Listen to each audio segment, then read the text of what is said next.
Super League basketball is leveling up British youths. This isn't just a league, it's a movement you can feel and see in the stands. From the first tip to the final buzzer, the story is written. Every drive, every shot, and every moment. Rivalries run deeper, games hit harder. One pass, one dunk, everything can shift. Legacies aren't given here, they're earned. New stories are ready, and new champions are coming. Season 2 is here. Stand tall for British basketball. Good afternoon and welcome to the AO Arena here in Manchester. It's Cup Finals Day in the SLB. Two of the best teams in the country ready to collide in what should be another epic encounter. The London Lions, fresh off their trophy final win last month, arrived with one thing on their mind: winning everything in sight and cleaning the plate this season. But Manchester basketball, this is their moment. They're at home, the crowd behind them, and they've already shown they can beat this London team. They've proven they're not afraid of a Lion. So we are set for more SLB drama this afternoon. It's the London Lions against Manchester basketball for the SLB Cup final, and we are live with you for all of the action. Welcome to the floor. I'm Drew Lasker, and right alongside of me is the queen of British basketball, Azania Stewart. Z, you and I have covered many men's finals.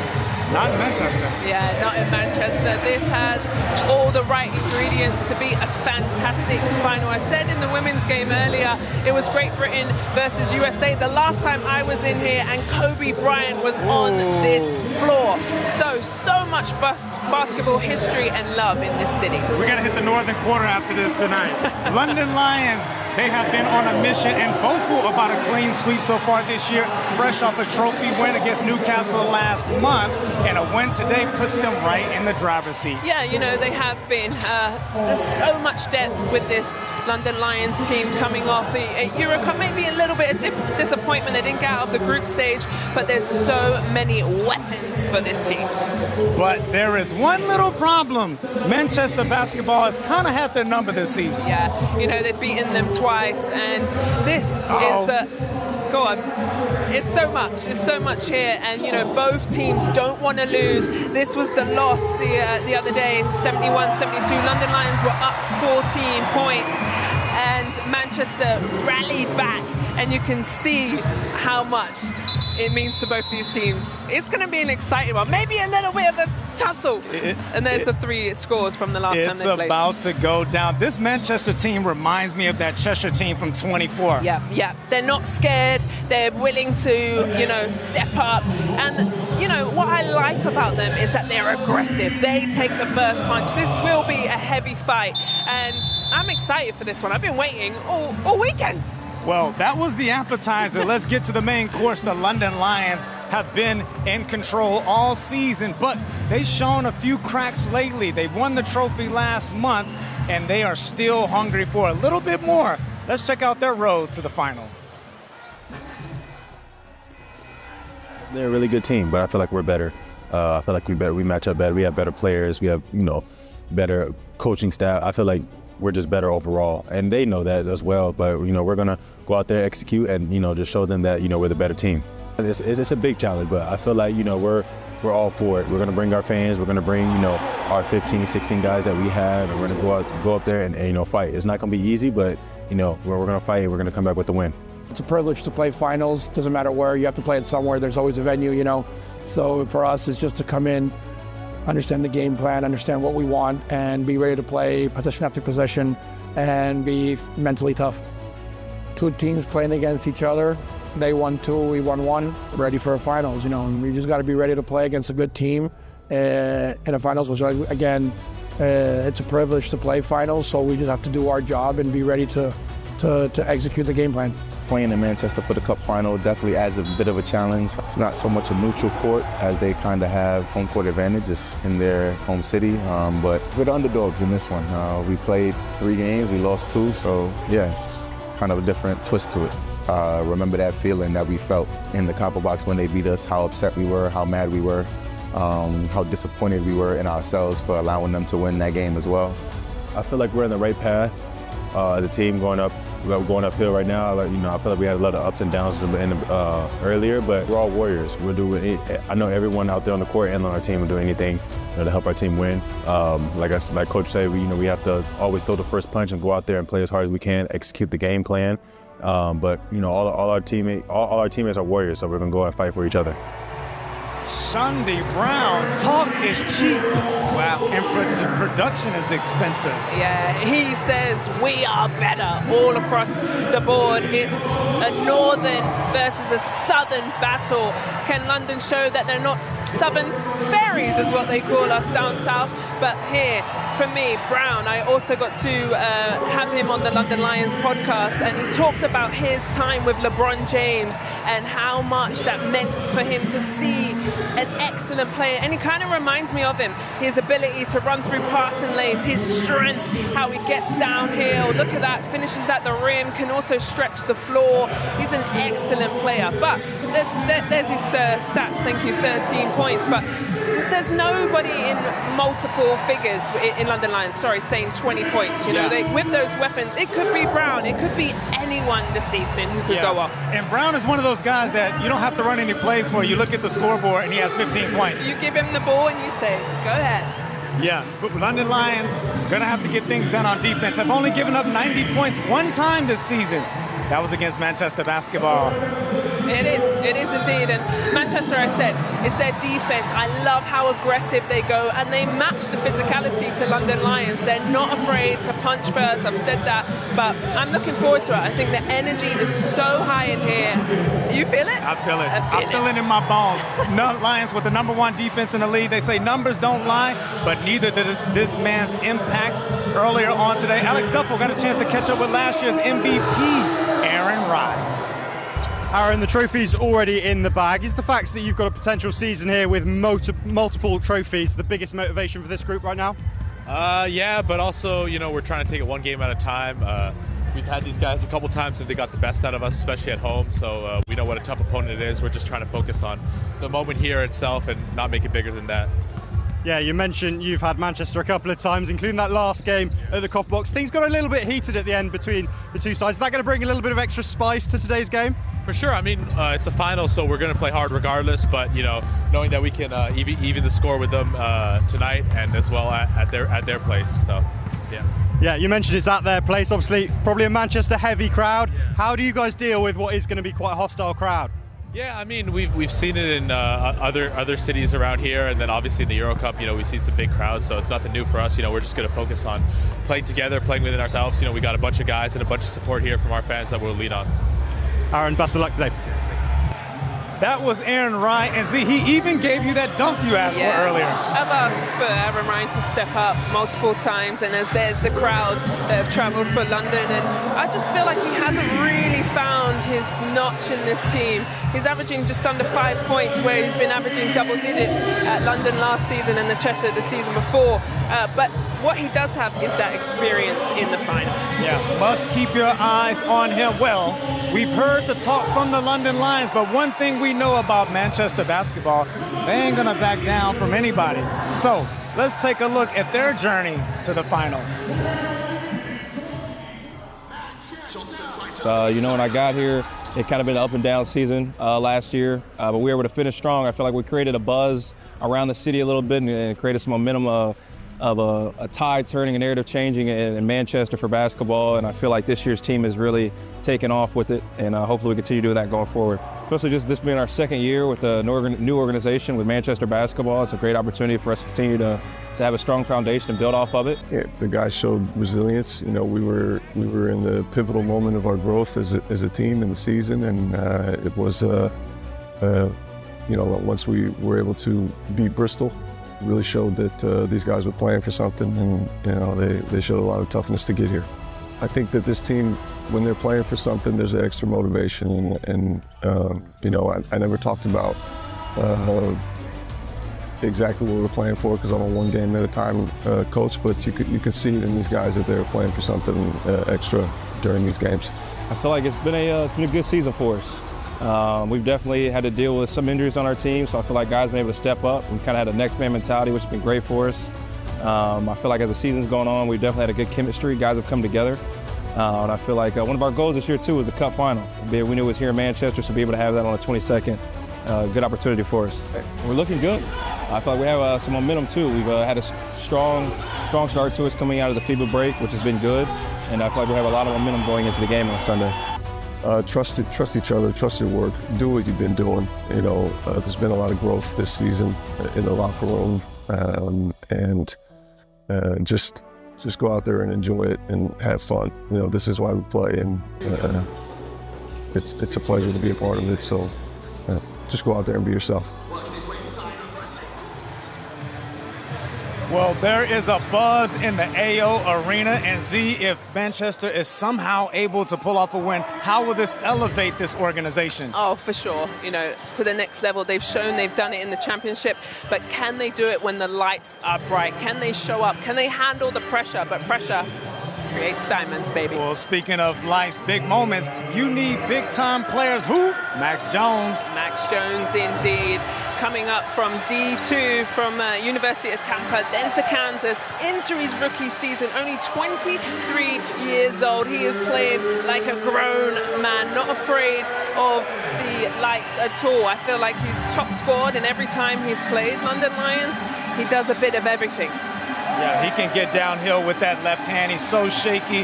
And like you mentioned, he's a guy that started off in the mud and climbed himself all the way up to the Big 12. You see the numbers there? Yeah, and he's top 5 in SLB scoring, 17 points with those couple rebounds, but the assists as well, just under 3 assists. So when he is struggling to score, drop off a dime to his teammates. Well, when Manchester needs a bucket here tonight, they know who they can call on. Max Jones, averaging 21 points against London Lions so far this season. Early on, Alex got a chance to catch up with him. Max, you got a cup final here in Manchester, basically a home final for you guys. Will it mean so much more if you can win it in front of your home fans? Yeah, most definitely. I can see that the fans definitely showed up for us. It'll definitely help us get this win. It'll definitely be good. You've had more rest days than London coming into this. They got taken to overtime by Surrey in midweek. Will that little bit of extra fatigue in their legs maybe help you guys? Nah, I mean, we didn't really have that many rest days. We worked hard in practice. We went after it. We were going at it. We were battling. We're definitely going to take it out on them right today. So yeah. Look, we saw a great game between these two teams a couple of weeks ago down at the Cop Box. You guys came out on top. London are going to be out for revenge here. Is there a little bit of a rivalry starting to become between these two teams? Yeah, I guess so. I mean, it is what it is. I mean, I don't really talk about it. I'm about that action, so I'm going to go out there and do my thing. Max, best of luck out there.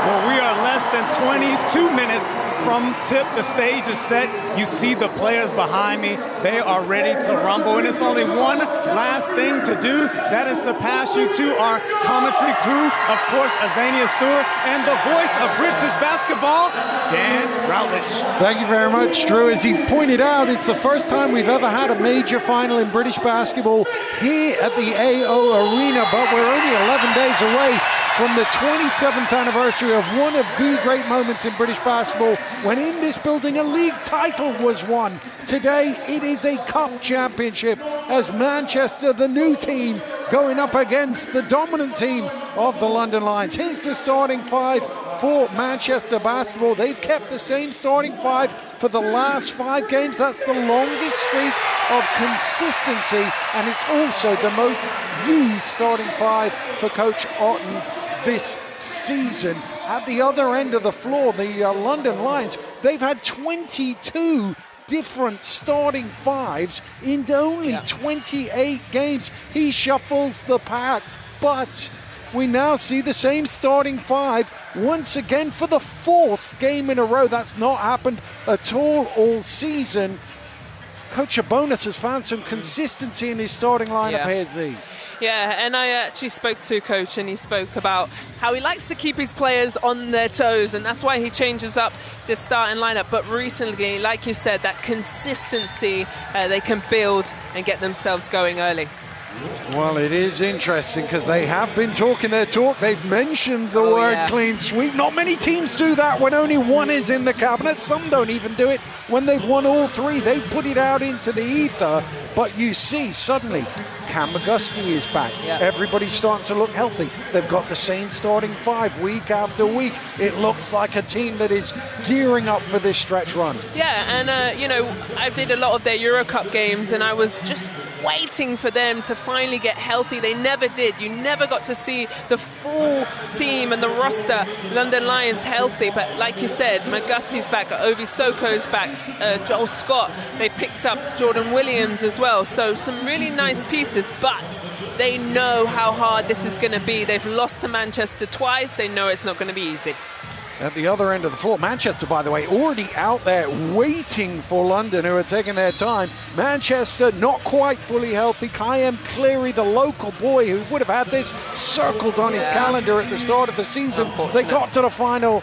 He's not healthy enough to play. That is a blow for them because the other starting lineup that was pretty consistent included him. Yeah, and for Manchester, I just think they need to get out early, punch first. They've got to score all the easy baskets. They can't afford any, you know, little bunnies or chippies around the basket. They've got to knock down those shots. Well, London on the scoreboard are the home team, but the postcode and the supporter base will tell you otherwise. It is Manchester heavy. There's a good contingent up from London, but this will be almost like a home game for Manchester. Ball is up and we are underway in the 2026 Super League Basketball Cup Final, and it is Manchester who get the opening offense. Irving back to Smith. Smith chased all the way out to the halfway line. Late shot clock now. Smith fires up the three. It's off left. There's a push on the rebound by Price, and that'll be a Manchester ball. It's good defense from London to make it a difficult shot, but Nicholson's size in there, even for somebody as big as Price, is the challenge. Here's Jones. First touch of the ball for him. He's going to let it fly off the mark. This time Phillip grabs the ball for London. Phillip pushing hard. Phillip is fouled by Adetukasi. It's on the floor. The basket won't count. Just going back to that defensive possession there for London Lions, you can see how they're defending Max Jones. They hard hedge, big defense, throwing two players at him, getting the ball out of his hands. On the other end, they get the stop, and they transition down.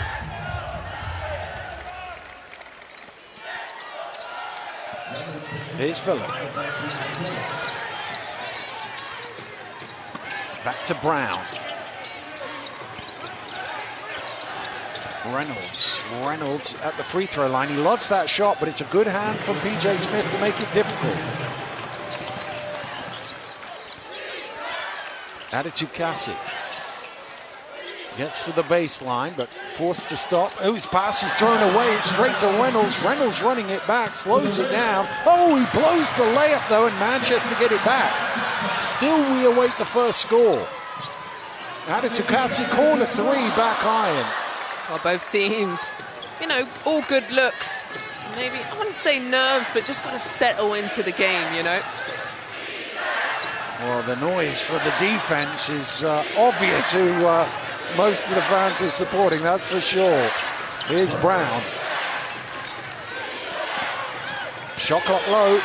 Phillip has to get it away. Phillip for three. First points are on the board. Yeah, Phillip, I've seen that multiple times. He just can really fill it up, and when you need a basket, he's good to call on. Adetukasi getting it to Nicholson. Too strong on the layup. Brown pushing the other way. Phillip's going to let it fly again, as he know. He's open enough. The pass isn't great, but it comes out to Reynolds. There will be a three in the corner. There's a foul as well, as Nicholson ran over Joel Scott. Here's Tariq Phillip moving off the ball, coming up. Beautiful release and knocks it down. He's their veteran piece, right? He is. I always think it's interesting, that foul by Nicholson. not many people can run Joel Scott over like that. Yes, I think that was a show of strength as much as anything else. Here's Reynolds. He loves the shot at the top of the key. Well, you did say that, and he knocks that second one down, missed the first. But this is why I like this matchup between London and Manchester. I think they, you know, pound for pound, player for player, match up so well. Here's Smith. Manchester still looking for their first score. Caught the air ball, Nicholson. So no reset the shot clock. Jones has to be quick here. Fires up the three. Back iron. Another offensive rebound, Nicholson. Manchester still trying to get on the board. 2.5 minutes in. Added to Cassie. Added to Cassie. Bumped.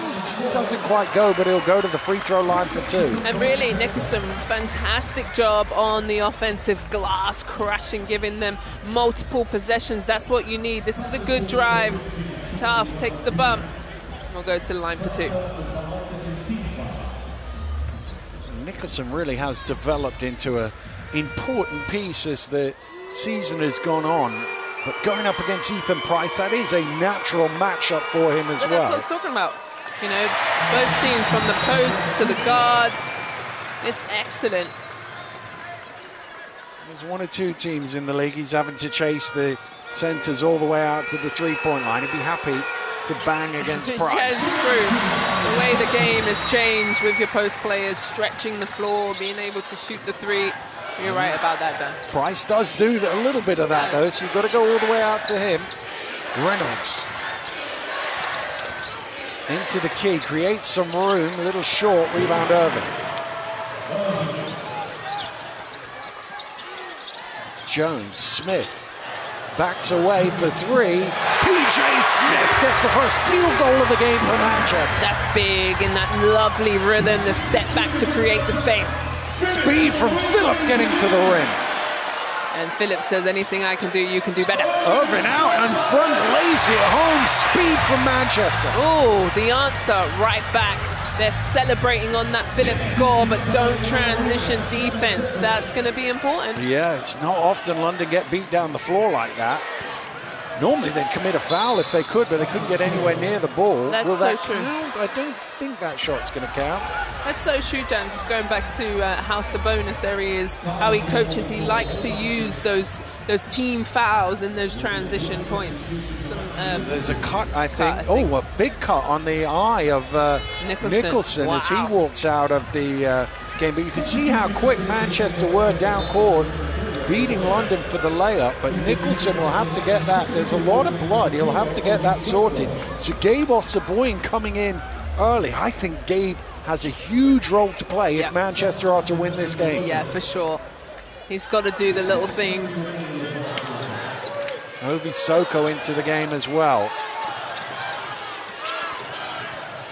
Reynolds to Brown. Brown for 3. Off the mark. Soko on the glass.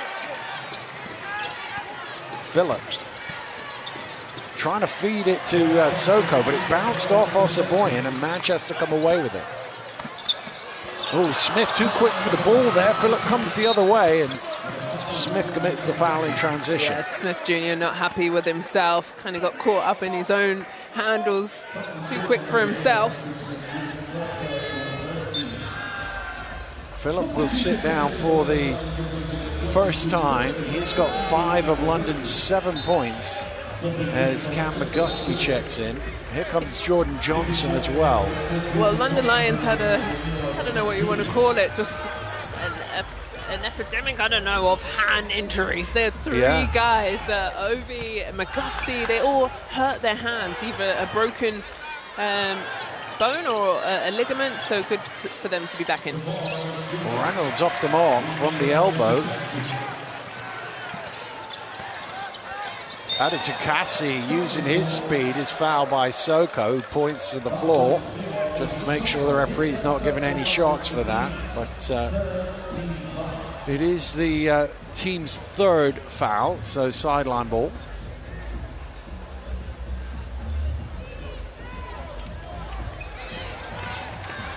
Here's Johnson.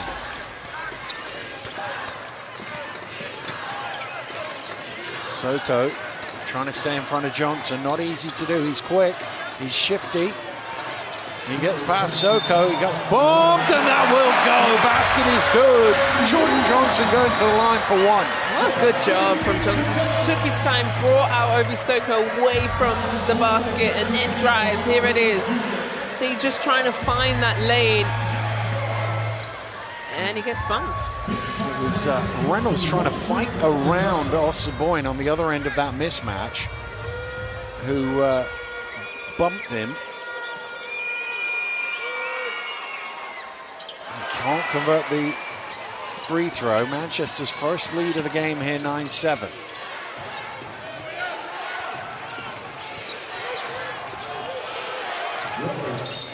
Foul off the ball for the hold.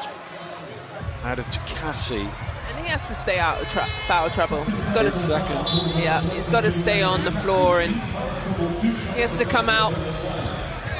Duke Shelton into the game for the first time. One of the few guys in this lineup with some silverware already to his name. Won the playoff final with Leicester last year. They do have depth at the centre spot, but interestingly, they're going with both Ossaboyne and Shelton at the same time because Ada Takassi's on 2 fouls, so presumably it'll be Ossaboyne at the 4 spot. It's a fairly big lineup given that Irvin's on the floor. You've got Jones at the 2. Really big. But then also Scott and Soko are on the floor as well, so they will match up with them. Well, London against most teams do have size, positional size, if you like. They seem to be bigger than everybody at the respective positions. Johnson with a little step back 3, not quite. Scott with the rebound. Collision off the ball. Duke Shelton and Ovi Soko involved in it. Not 2 guys who ever back down from anything much. Never. And we said it at the top of the broadcast, you know, both these teams do not back down. And it was played up. Both, well, London Lions said, we're better than Manchester, we're here to win. And Manchester said, no, you're in our city, you got to go through us to win and race that cup trophy. Well, Chaundy Brown will sit down as Aaron Rychek. So what did you make of Chaundy Brown's comments in our pre-game there, saying we're better than them, outright saying it? Yeah, outright saying it is full of confidence, but also you've lost twice to them. Yeah. So on paper, you're not better than them. Do you know what I mean? But what he's trying to say is how their team is built and what they've done, but it doesn't matter. It's a final. You tie up your shoelaces the same way, and you've got to come out and earn the win. Well, if he misses them both, here's Jones trying to muscle his way to the basket, and McGusty knocking him to the floor. And that will be free throws for Max Jones. A chance for him to get on the board. He's yet to score in the game. Well, Dean Williams, who started many a game for Manchester this season, but what is he now? That's the 9th man into the game. Yeah. He was the MVP, of course, in in the trophy final. Yeah, that was a tough call for me. It was a difficult call, to be fair. There was no like standout MVP numbers. No. It's just the way the Lions play, you know. Simonis goes deep into his bench, he rotates multiple times as Jones gets on the board. The amount of games you watch London this season and you see they get 84 points, 87 points. The top scorer has 13 because there's 7 or 8 different scorers. Yeah, and Simonis isn't afraid to pull a guy. You know, their string was very short at times where if you make a mistake, you're out, you're on the bench, and then you have to, you know, wait your turn. Well, both coaches have gone way into the benches already. Well, you kind of have to, right? Because the tempo of the game, the style of the game. Yeah. I mean, just sometimes in finals, coaches shorten that rotation a bit, but we've seen 9 guys in on both teams. Great hustle from Ossaboyne to keep it in. Shelton is down court. Shelton goes for the jam. It's not there, though. Oh, McGusty surely traveled with it. No, it's an offensive foul. Well, his feet were moving, and I thought they were originally going to call a travel, but the charge is worse for London because that's going to be the 2nd foul on him. I did think that was a travel before the charge. A great let's have a look at this. I mean, Duke would have been pulling the house down if this had gone in. You could see him celebrating that with some gusto. But Magusti has to come out of the game. He's got 2 fouls. Here's Jones. Ossaboyan looking to put it on the floor to the spin move. What a finish from Gabe Ossaboyan. Wow, beautiful. Had Mo Salawade in a spin cycle. Here's Williams. Just couldn't quite corral the ball. Well, Ossaboyan is usually a facilitator, doesn't really look to attack like this as often as he can, but I mean, he's a great offensive talent when he wants to be. Yeah, stunning move, honestly. Would have liked the left hand finish, but a score is a score. Strong hand is the right hand. You've got your coaching hat on. I do. Can't help myself. But Williams, just for me, I think has been the consistent piece for the Lions. You know, they've had so many injuries, so many guys be out, but he's just been a lovely player that you can rely on. He certainly has been, I think, their leader this year. And as you say, if they'd had every, you know, Joel Scott started the season amazingly well before he got injured. McGusty was playing well. He could have maybe been somewhere else, but he's been there every game and very consistent. Here's Jones. Jones steps for 3, off the mark for Max Jones. Still looking for his first field goal of the game, 0 for 3. Salawade. Oh, Williams sort of lost it. Able to recover. Trying to go to work on Gabe Ossaboyan. That's one of the best defensive players in the league you're attacking there. And Ossaboyan wins that battle. Wow, and you can see how much it means to him. I love when a player roars on the defensive end. Look how he's moving his feet, keeping his hands out, and then comes down and gets the steal as the ball rolls off of Dean Williams. Excellent defense. He was a Big 12 Defensive Player of the Year. You don't win that by accident. He's definitely a roarer on defense. Speaking of defense, look at the hustle there, but they've still got it. There's a big collision there. And Ossaboyan has hurt himself. Bang of the head. I think he ran into Ovi's shoulders, did he? Let's have another look on the replay. Once the ball goes loose, body's flying. Ooh, yeah. Just smashed into Ovi, and well, Ovi knows his way around the weight room, so that it's going to be a big collision if you hit him. He does. Well, he's up. I'm glad to see that, but that's tough. And remember Nicholson as well. He got hit in the eye, so they seem to be still working on Nicholson over on the side, although it looks to be more that they're sorting out his leg out or something. They seem to, there's something going on over there. But he obviously had that huge cut early on around the eye area. Johnson steps away. Johnson splashes another 3. And Johnson, that mismatch where you would think is a problem, but he finds a way. Need to go a little bit smaller right now on the line. Oh, they are, because as you say, they switch everything, and Johnson is so shifty. And here he is. And he just takes his time and just finds that little bit of space. He only needs a second. Look at that, creates the space and splashes it in. Second foul on Duke Shelton, and Nicholson, have they changed his shirt? I think that was part of the thing as well. A blood kit is what we call it. Yeah, it must have had blood on the shirt as well. So he's returned, but he's wearing number 4. He's lost the 3 out of his 34, hasn't he?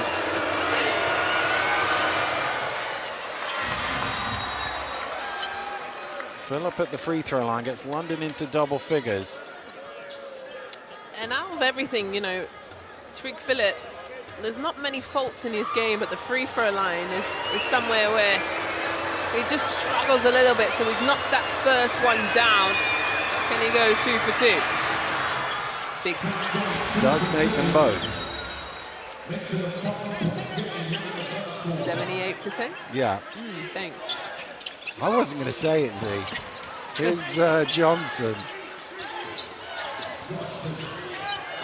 Here's Johnson. Trying to find some room. Getting into the key. Off the mark. Dean Williams skying for the rebound.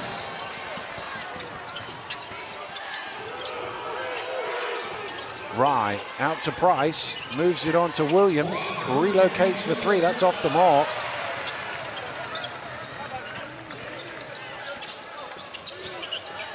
Ossaboyan again to the spin and the flip. Not quite. Ball is loose. Solowadi comes up with it. Oh, knocked away. Oh, I had that there. If it hadn't hit the effects mic, I was ready for that shot. Did you catch it? It was coming my way. It just got deflected. One job. Nah. It's your time to shine. I know. I could have been on telly.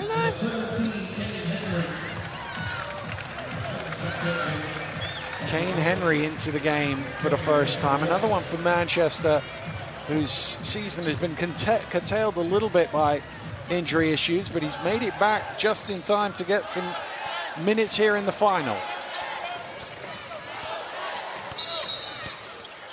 8-second violation, but it wasn't even 8, it was 10. The problem was the ball went out of bounds, and of course that doesn't reset the shot clock, and they just ambled it across court, and actually it got to 14. So that's at least 9 seconds gone. So that turnover. Yeah. Can Manchester execute on this play after that turnover? Johnson gets his man up in the air, draws the foul, and heaves it at the rim. And that's the problem, because they're worried about him shooting the ball. You've got to jump for that. And he's said, thank you very much, I'll take 3 free throws. Yeah, well, Solowadi is clearly way bigger, taller. Just have your hand there. Don't leave the floor. And Johnson is just too smart. As soon as Mo Solowadi is up in the air, he's shooting into him. Very high IQ play.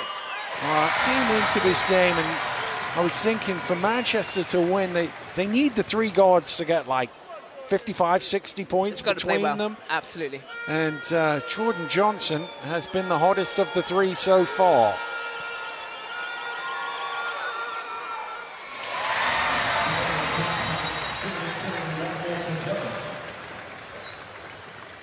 Oh, I was going to say a little bit of a slower offensive game for both, you know, but Manchester's starting to get themselves going. Manchester averaged 87 points in the championship season. London Lions just under 83. And now they're starting to get themselves going.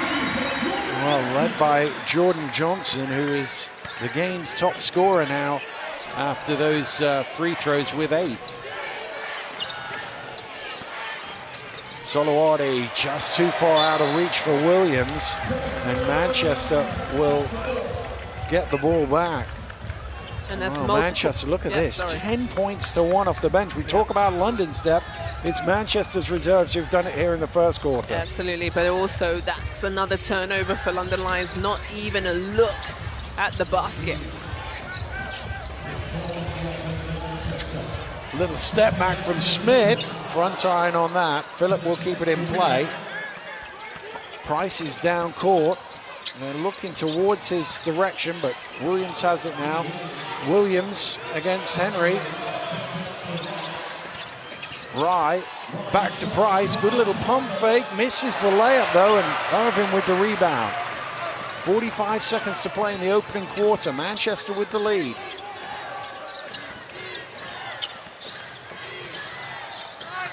Johnson step away, that's off the mark. There's Nicholson again on the glass. Recycles out to Henry, his 3 doesn't go. Nicholson with 3 offensive rebounds in the first quarter, despite being on the bench with a big cut on his eye. Manchester into a bit of a zone here, Dan. Just to discombobulate them, it seems to have worked. Williams to the spin, thrown away. Time here for Manchester to go the other way. Irvin has it. Smith wants it in the corner. Smith for three. And it's tipped away by Phillip. Good job it was too, because Nicholson was there to tip it home. A great first quarter. And you can see Coach Matthew Otten very happy with the way his team have started this ball game. Took a couple of minutes for that offense to go, but they certainly did go, and they lead by 8 at the end of the opening period. 11 points to 19, Z. Yeah, and 6 turnovers from London Lions, and Manchester able to score off of those turnovers as well. There's their shooting percentage, shooting 43% from the 2-point strike. The 3-point line, not that kind to well, let's ignore the top line of 27% and 25%. Not the best shooting game we've ever seen, but Manchester have kept it going. They've got a little bit to the free throw line. They've also got offensive rebounds just to wear London down as much as anything. But both teams will want to see the shooting numbers go northwards as the game goes on. Yeah, and we talked about the guards, right? And Jordan Johnson with those 8 points in that first quarter. I thought he was very, very good. On the other side is Tariq Phillip. He stepped up into that offensive hit, and he has 7 points. Well, you talked about the points per game average. Manchester second in the league in scoring. London number 1 in the league in terms of points allowed. It feels to me like actually Manchester's way of winning is to get up in the high 80s, is to get somewhere near their average, because London tend not to play at that pace and tend to score lower as a result. Yeah, well, the offensive rebounding is definitely going to help them. Nicholson doing a good job, but it's their pace as soon as they get a rebound. But even, you remember when London scored and Manchester got it up and in and answered right back. That's fantastic. That's how you combat that scoring. Well, Jordan Johnson with 8 points in the first quarter, 8 points in 6 minutes off the bench.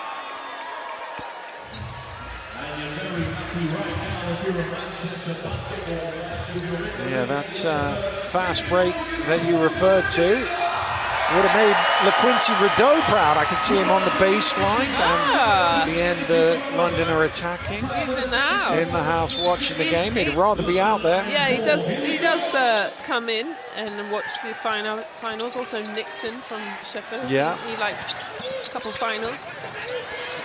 That's knocked away. Great hustle diving on the floor from Henry. Oh my goodness, what a sensational play. And Manchester gets some points out of it. And more worryingly for London, Scott is clutching his ankle on the floor in a lot of pain. Gosh. Henry is a bit slow to his feet as well. Well, Henry absolutely did a Superman dive and flying to hustle for that ball, and he kind of lands on Scott's ankle. Let's have a look here. Look at this, and he just gets his foot stuck under Henry. Well, Scott has tried to walk it off, but he's really hobbling, and he's going to have to come out of the game. And obviously a guy who's missed a lot of time through injury this season. And he started off the season just wonderfully, honestly. There's LaQuincy on the baseline. Of course, he was a member of that Cheshire team a couple of years ago that upset London in the trophy final, was a teammate alongside Aaron Rye, now of the London Lions, one of the all-time great upsets in British basketball history. And well, Manchester winning this game wouldn't quite be at the level of that, but it would certainly be an upset to most. 100% an upset, but still I think that confidence of beating London Lions twice, you can see it, the energy that they've brought out here. They're leading the game 11-21. Here's our leading scorers, Phillip and Johnson. But just going back to Joel Scott, Dan, you know, I felt like nobody could guard Scott at the beginning of the season. There was no answer for him. Then he goes down with that hamstring and just has struggled to get himself back on pace and healthy. And so that's really unfortunate for him. I actually commentated on Lions' first game of the season, and I was like, this guy is the MVP right here, because he was just bullying people out of the way in the low post, he was hitting threes for fun, and I think he had 25 points or something in his first 2 games, and was shooting 75% or something crazy like that. And he's only 24. Yeah. He's young, you know. He looks a bit older than he is, but there he is. And EJ, the physio, will have to see to him. You can see he's in a fair bit of pain there. And they're going to retape it. That's going to be sore. Well, there was some blood on the floor as well as all of that, which is why we had a stoppage in play. There's Mullings. Earlier on, the women's game. Yeah. Sheffield, the dynasty continues for the Sheffield Hatters, and they are, we talk about London looking for the sweep. Sheffield as well, on the women's side of it, have that possibility still with the first 2 in the bag. Yeah, they dominated earlier on today. Phillip up in the air, gets it back from Price. 7 on the shot clock. Phillip snaking his way, gets the shot up. It's a little high. There's Nicholson absolutely hoovering everything up on the glass. Gosh. 6 rebounds already from Matt Nicholson.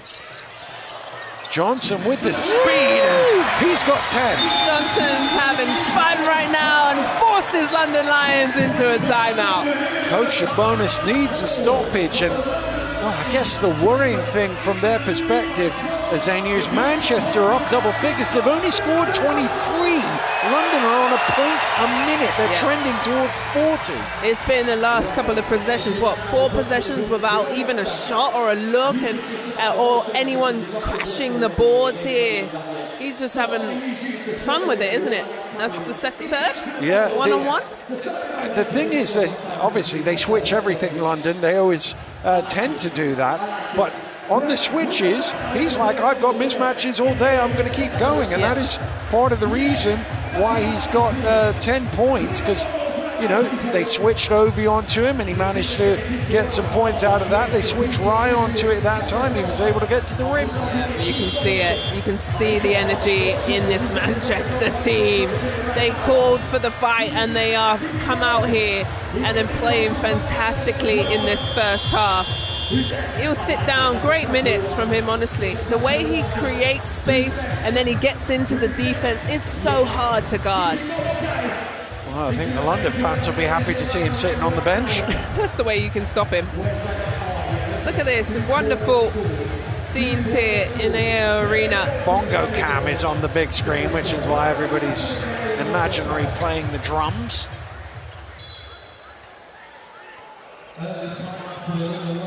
So what have London got coming out of that timeout? They kind of need a score. They haven't been able to get it going here in this ball game at the offensive end. They've not scored since 2:37 to go, and they still don't come up with a score.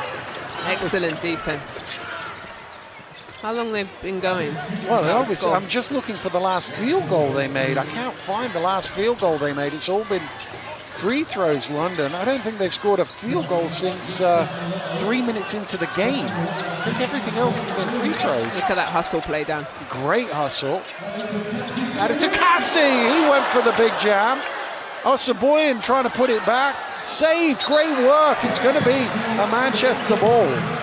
And right now, Manchester are everywhere. They've got guys flying, hustling. Who wants it more? Here, the ball slips out, chokes out again, and attacks the rim. Misses that, but again, the offensive rebound. Extra possessions wins the games. Well, another timeout called. Yes, confirmed now. Okay. The last London field goal was at the 6:43 mark in the first quarter. They led 7-5 at that point. They haven't made a shot from open play since then. Everything else has been free throws. It's incredible. And two different teams right now, right? Manchester have come in, and maybe also, do you hear those talks of Brown Jr. earlier on saying, we're better, we're this, we're that? A little bit of disrespect. You know, the other thing that surprised me about it, not only, I don't have any problem with his confidence in him and his teams and saying they're better, but he said they know that as well. And that was the one that caught I was like, ooh, they know that. We're a better team, we're better coaches, and they know that. I'm sure the Manchester boys heard that and were like, all right, well, we'll see. We'll be on Sunday. For me as a player, you know, you don't need any juice than a final. You know, you're going to wake up in the morning. I even woke up this morning feeling so excited. But as a player, you know what's on the line. But then you've got a team talking, trash talking. Yeah. Oh, just add it in the pot and mix it all up. And a team you're 2-1 up against as well in the season series. Interesting. We'll see how it plays out. He might be the MVP by the end. You never know. Oh, Wasserboyan taking it right into the chest of Ovi Soko, and the foul is going to go against him, his second. Tough call here. Let me have a look.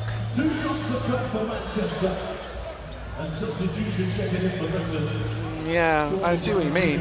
In real time, I thought it was a foul, but there's some contact, and his arms are straight up. I thought it was a little out of control, but either way, he gets himself to the line. He isn't the best free throw shooter on Manchester's team, it's fair to say. Gabe Wasserboyan. Wrong side of 50-50. And then he goes 0-5. But still, no score from the Lions here. This is an emergency offensive play for me. And they've gone back into that zone, Dan. You just need to see the ball go through the hoop. McGusty trying to do that. That's off the mark as well. And a foul called against Wasserboyan. That's going to be number 2 on him. I immediately looked to the bench to see. I think Wasserboyan is so important to them. They don't want him to get in foul trouble. He has had his struggles at times this season with fouls. There is no movement. They're going to trust him out there. Got to get the ball in. Williams has it. He's in a bit of an awkward spot, and he throws it away. What a great double in that corner.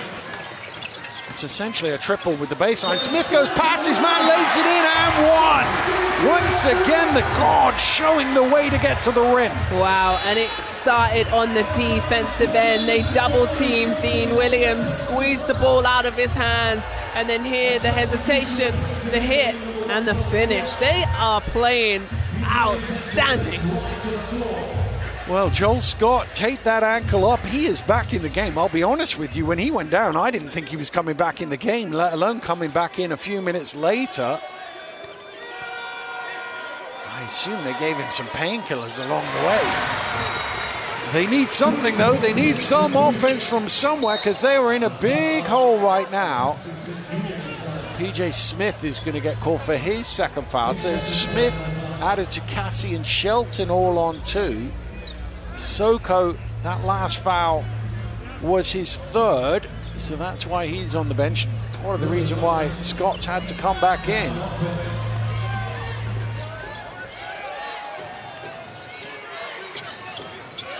Rye.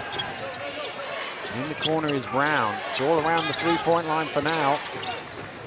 Phillip moves it on. Brown. Phillip fires the 3. Still, they can't get a field goal. Rye with the offensive rebound. Field goal shooting numbers are terrible. Here's McGusty. That one rims out. Still can't get a bucket. They are stuck on 11. Smith. Oh, that was a bit of a heat check, wasn't it? He's trying to land out knockout blows in the early stages of the second quarter, I think. London now 10 minutes since their last field goal went in. 10 minutes. Rye with the turnaround. Still it goes on. Out to Brown. Brown drives. That doesn't go. Can you believe it? Added to Cassie. Has it knocked loose, and Rye is able to come away with it. Maybe in transition can they get some points. They've got numbers. Here's Brown. Brown to the rim, finally. London, 10 minutes and 23 seconds between field goals. Wow, and it took a mismatch of 5 on 4 to get the bucket. Their first points of this quarter as well. Down to Ossaboyan. Ossaboyan underneath is Irvin. Back out to Ossaboyan. He's going to shoot the three. He had to shoot it with the shot clock winding down. He doesn't take too many threes, Gabe Ossaboyan. He's not made any this season either. Foul is called as Brown is on the deck. Well, here it is. Augusti just takes his time, waits for Brown to come down, and that's a big fall. It's one of those where the block is probably clean, but there's enough body contact for a foul. Not many fouls have been called, actually, in the first 5 minutes. 2 to 3 for Manchester. Well, both teams are trying to make sure they don't get to halftime with problems to deal with. Oh, Brown has yet to score. Sorry, he has got 2. He's got that last score, hasn't he?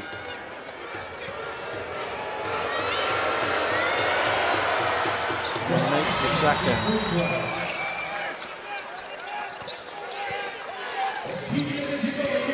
London 14, Manchester 26 here.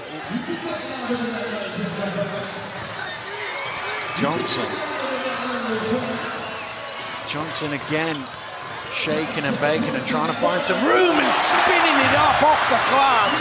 Tough finish for Jordan Johnson. He's got 12. He's playing excellent. The way he's finding little slithers to the basket.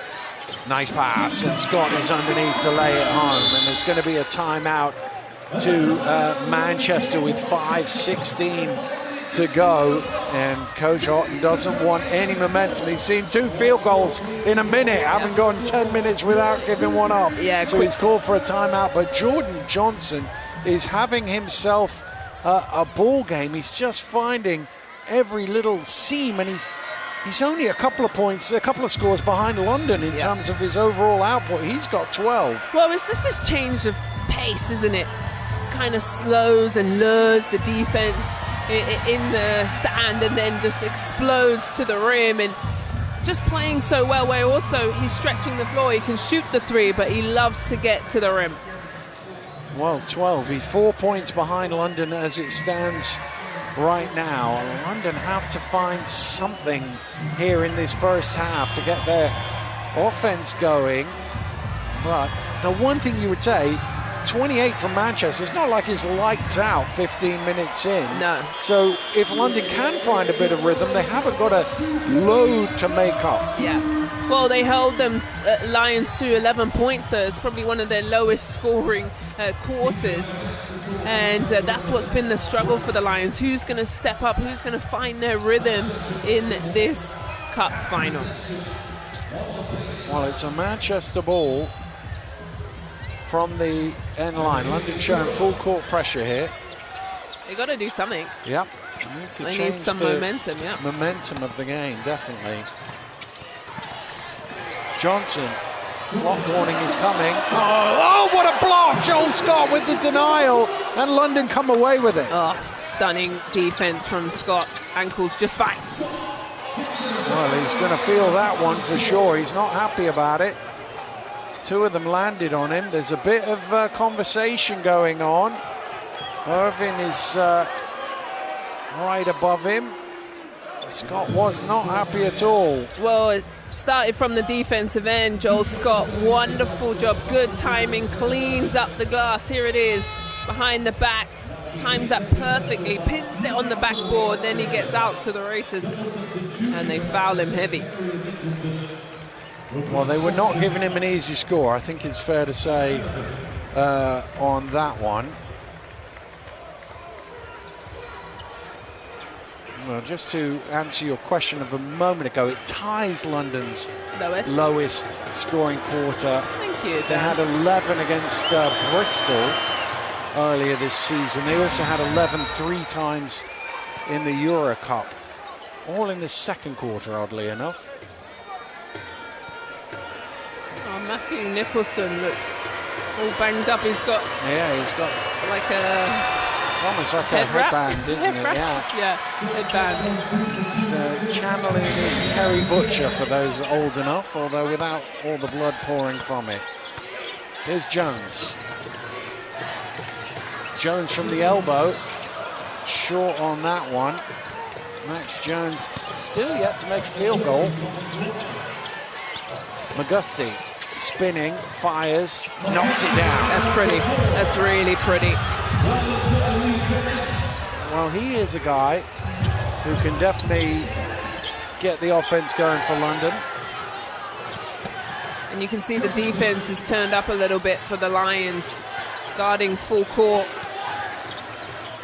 Lob down to Nicholson, who goes through the contact for the and 1 pounds the chest. The foul is against Joel Scott. Even with the head wrap, headband, the cut to the eye, the and 1. Good screen, old school pick and roll. Takes his time, gets the finish. Well, that's the thing. They had to have to react quickly because they're going to get a close basket for sure. And he enjoyed it. Great job from the fans. It's like he couldn't watch on the double team, but I thought he was going to airball that, Nicholson. Again, not his best skill set, free throw shooting. Back to the zone though. They keep changing it up from man to man, keeping the Lions on their toes. McGusty around the screen, goes to the corner. Brown flushed off the three-point line, takes the 2 instead. That's a really good job from Brown. Snuck his way on that baseline in that zone.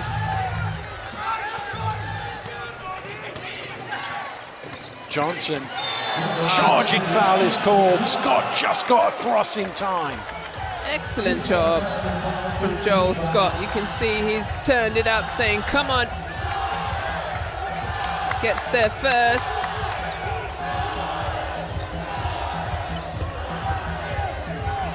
Wow. All the problems we've talked about for London, a score here would make it a 5 or 6 point game. Scott puts it on the floor, spins back, is fouled, and will go to the free throw line. That's Nicholson's second. So second foul? Yeah, it is. They've got a few of them on too. Smith, Jones, Irvin, Adetakasi, Shelton, Nicholson. London's only real foul trouble is Soko on 3.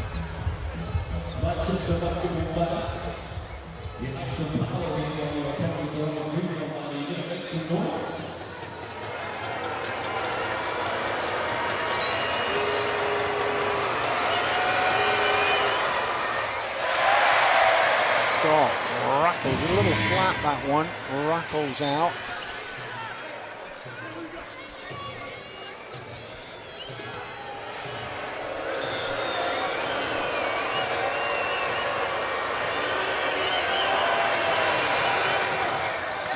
Goes.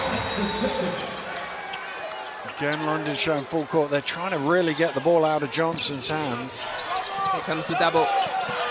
Johnson's in trouble. He's picked it up. Needs to get across court here. Max Jones does. Max Jones around the screen.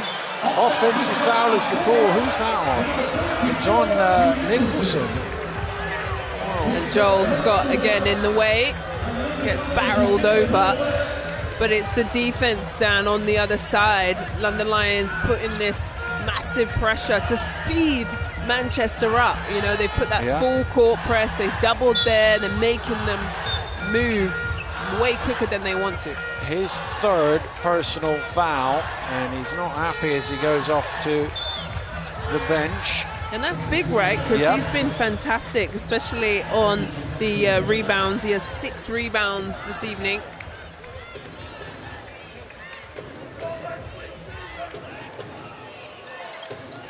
Well, 3:11 to go. If London got back level, which isn't out of reach here before halftime, I don't feel like it's a foul off the ball. I think it's going to be on Carey.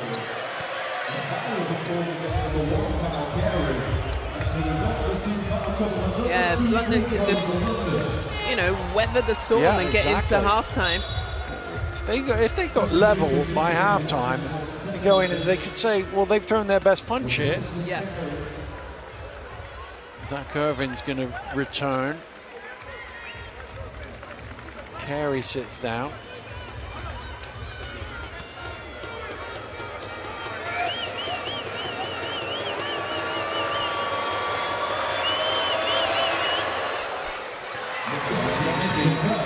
From the free throw line.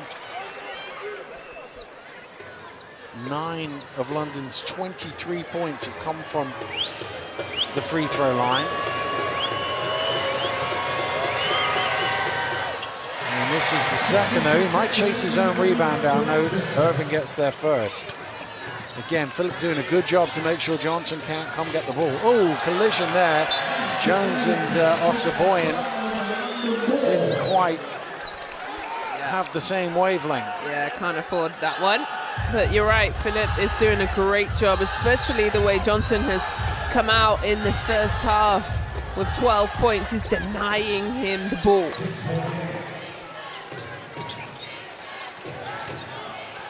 McGusty tosses it up. Irvin with the rebound. Johnson out in front, has Jones with him. Will take it himself. Goes up high off the glass. That is an amazing finish, especially with Phillip in his face. Incredible. Wow. Phillip. Brown wants it. He's got the size. They're trying to throw a double, but they're scared to help off McGusty, and that's why. And that's a great job, because Manchester helped strong side. You never help strong side. Gives McGusty the wide open three. Johnson, step away three. Jordan Johnson is on fire here in the final. Honestly, he's been excellent here in the first half. Hasn't made many mistakes. That pushes him to 17 big points in the cup final. Well, a sensational first half. He's got half of his team's offense, Jordan Johnson, and he is the one dragging them through right now. 2 minutes to go. 35-27, and we've seen everything he's got. I mean, this is an incredible finish in the open court. We've seen him hitting threes. We've seen him doing the herky-jerky, getting to the rim. They're in and out. And, yeah, for sure, he's shown his full arsenal of offense. Every time, nothing but net. He's definitely stepped up. And I've been waiting for a player like him to really highlight and go off in the finals. We haven't had a solid play like this, especially in the first half. Well, yeah, I mean, he is by far and away the leading scorer in the game. This is a fascinating 2 minutes here, Z. If you think 2 minutes, we might get, what, 8 points, something like that maybe?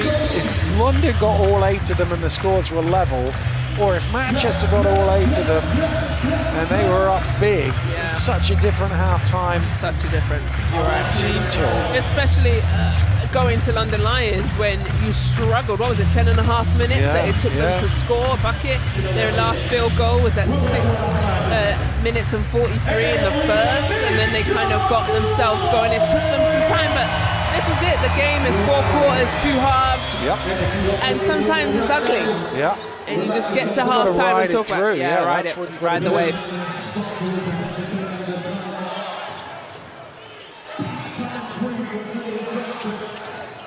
Scott. Reynolds.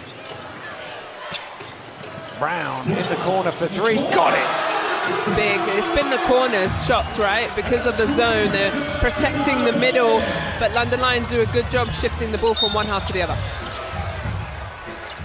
Well, the foul there by Dean Williams.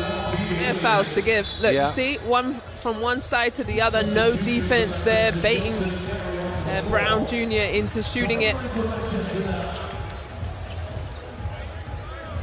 Irvin set to inbound. 1:34 to go in the first half. Manchester with a lead of 5 points, having peaked out at 15 at one point.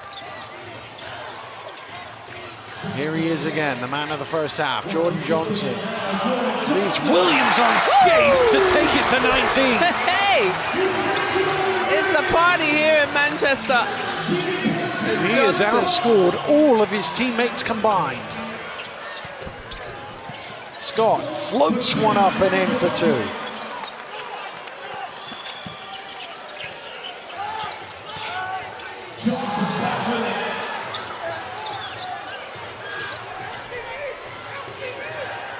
Johnson behind the back pass to Ossaboyan. He's looking to attack.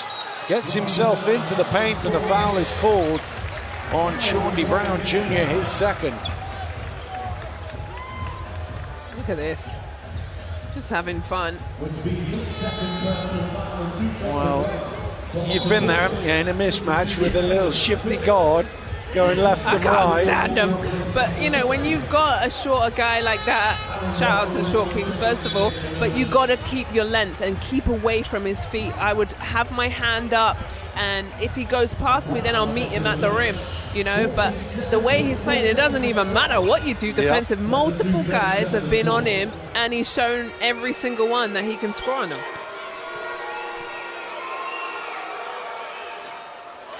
Ossaboyan at the free throw line, went 0 for 2 on his first trip.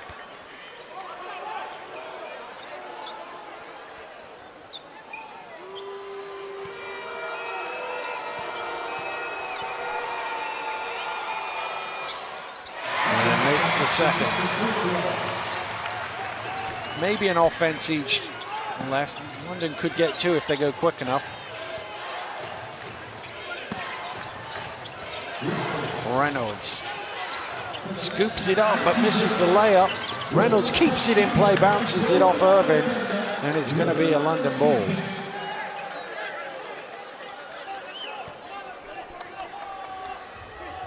There's a lot of conversation whenever the game stops, isn't there?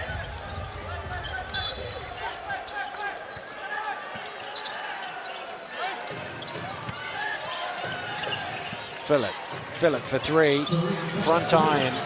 Ball is loose and it's Ossaboyan who comes up with it, and Ossaboyan will walk the length of the floor for more free throws as Aaron Rye gets called for the foul. First foul. Both teams over the limit. Well, if you are going to foul somebody in that situation, that's the one guy on court you can probably live with. But ultimately, you don't want to give up a foul like that.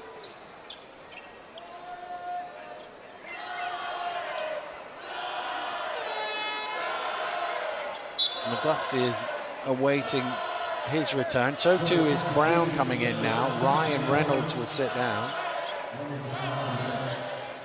21-19, tight second quarter. And a lot of offense, given how slow it was to start the game. Offensively, nice bounce there for Ossaboyan. Yeah, it was 11-19 to start the game, and but London even Lions, like the first 5 minutes was like 5-all or something, wasn't it?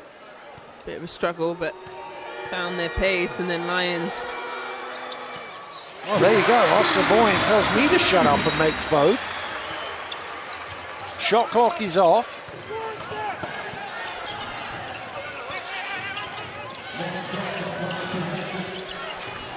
McGusty, 10 on the clock now. Johnson trying to stay in front of him, spins one way then the other. Shot is off the mark. Scott gets it back up, doesn't go. Williams with the tip.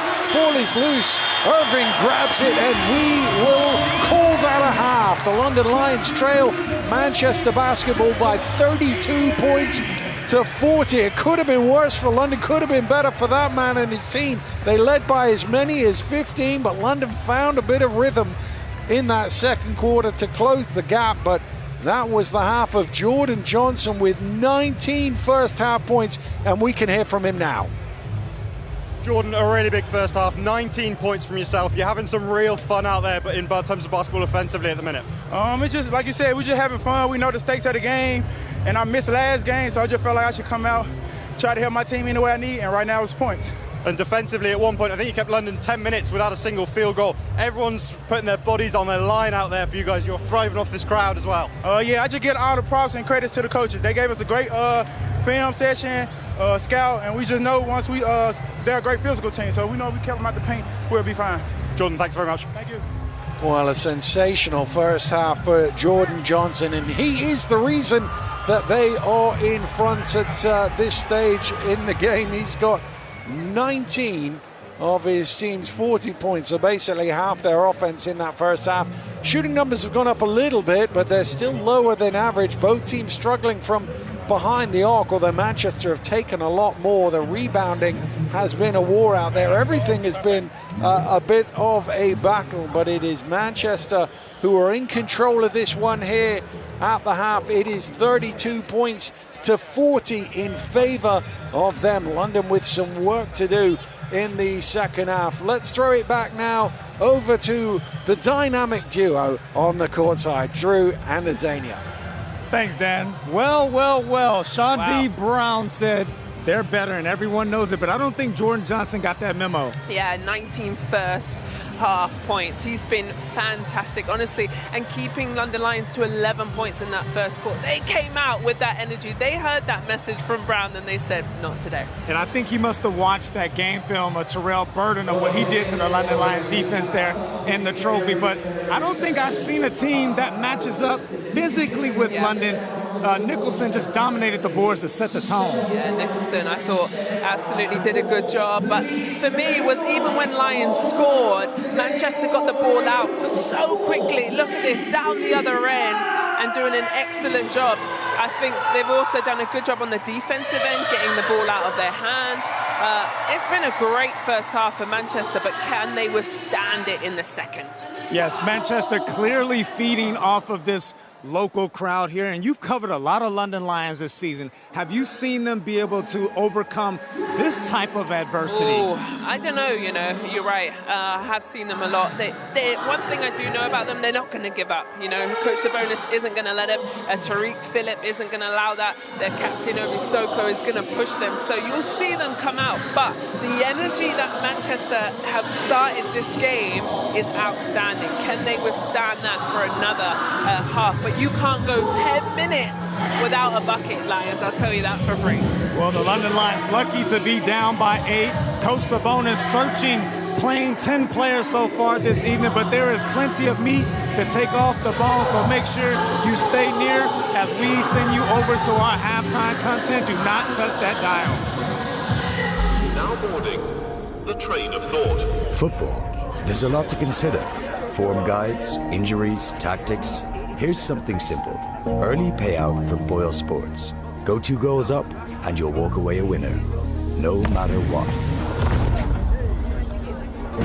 When your team goes 2 goals up, you win on singles, ACCAs, and bet builders. Back yourself at Boyle Sports, home of the early payout.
I think as an English player, growing up, you never, for me at least, I never really imagined playing in England until maybe, towards the end of my career with opportunities here.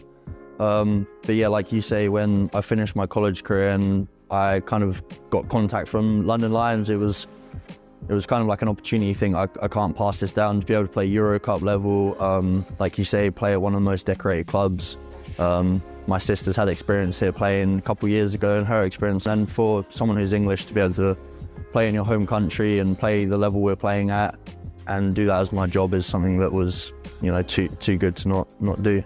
For me at least, I think the biggest thing is just being open-minded to everything.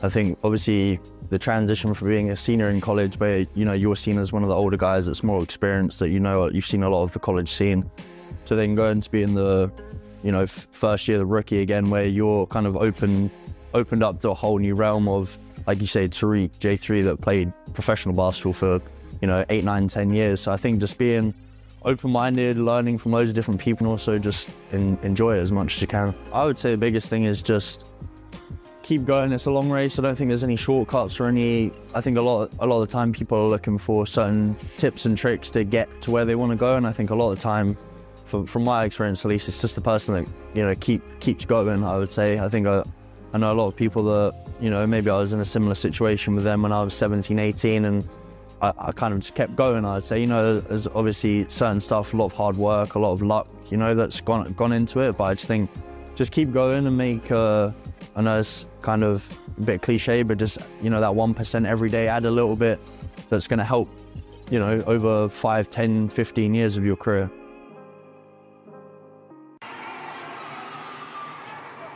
One in a lifetime opportunity, to come back and, like I said, I've been gone 8 years, to come back home and play in front of my city, around this time. So it's a blessing, honestly. 2 minutes around the corner. I'm from Gorton originally.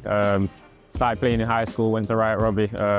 Would come here, play, joined Manchester Magic around 12, 13, and then I kind of just grew up playing basketball as a junior here in the city in Manchester. So yeah, this is home to me, innit? Being here and playing for Manchester, it kind of gives me an extra edge, you know what I mean? I got a bit more fire in me, you know what I mean, to really win, because I'm back home, so I want to put on for the crowd, I want to put on for my people, you know what I mean? I want to win some games, so I feel it, I feel the energy inside of me, I feel the fire inside of me, you know what I mean? So I don't really feel no pressure being home. I just feel like, you know what, it's an opportunity just to go have fun, you know what I mean? Because this is where I grew up playing, you know what I mean? So just being able to go out and show everybody who supported me growing up what I can do, and how far I've come and stuff like that. So yeah, it's a blessing. I'm looking forward to it. I was shocked, and there was so much going through my mind. Am I ready to go back home? Do I want to go back home yet? There was a lot.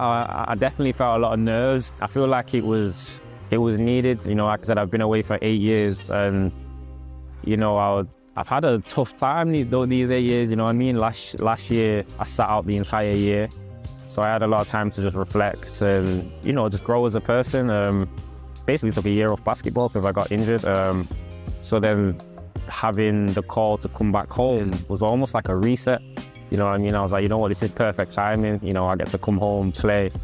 So yeah, there was a lot of emotion with it, especially once I decided, took me a week or two to be like, yo, this is actually happening, you know what I mean? I'm actually coming back home to play.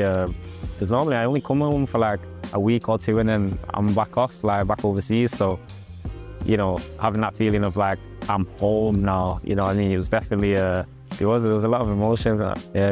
I've still got so far to go, you know what I mean? So I know a lot of people look up to me now, so it's just it's crazy to think, you know what I mean? It's kind of humbling, you know what I mean? So, but then it makes me realize, I've grown so much, and it's time to now, put on for the next generation, and be that role model, you know what I mean? So it's I'm ready to kind of take that role on almost, you know what I mean? For the next generation. So yeah, it's big time.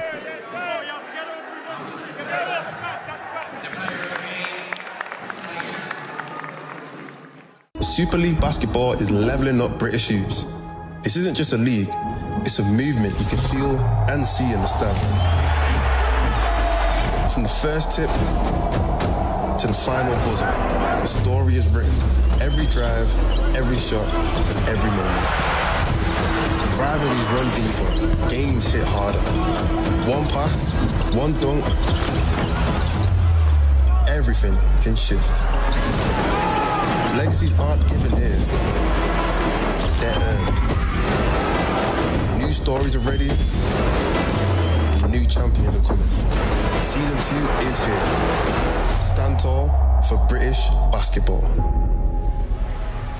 Welcome back to AO Arena, where Manchester basketball has put on a show in front of home fans, leading 40-32. They are 20 minutes away from doing the unthinkable. But on the other side of the coin, London Lions have their eyes on a clean sweep this season. But they got very little time to turn this thing around, where Manchester has dominated that first half.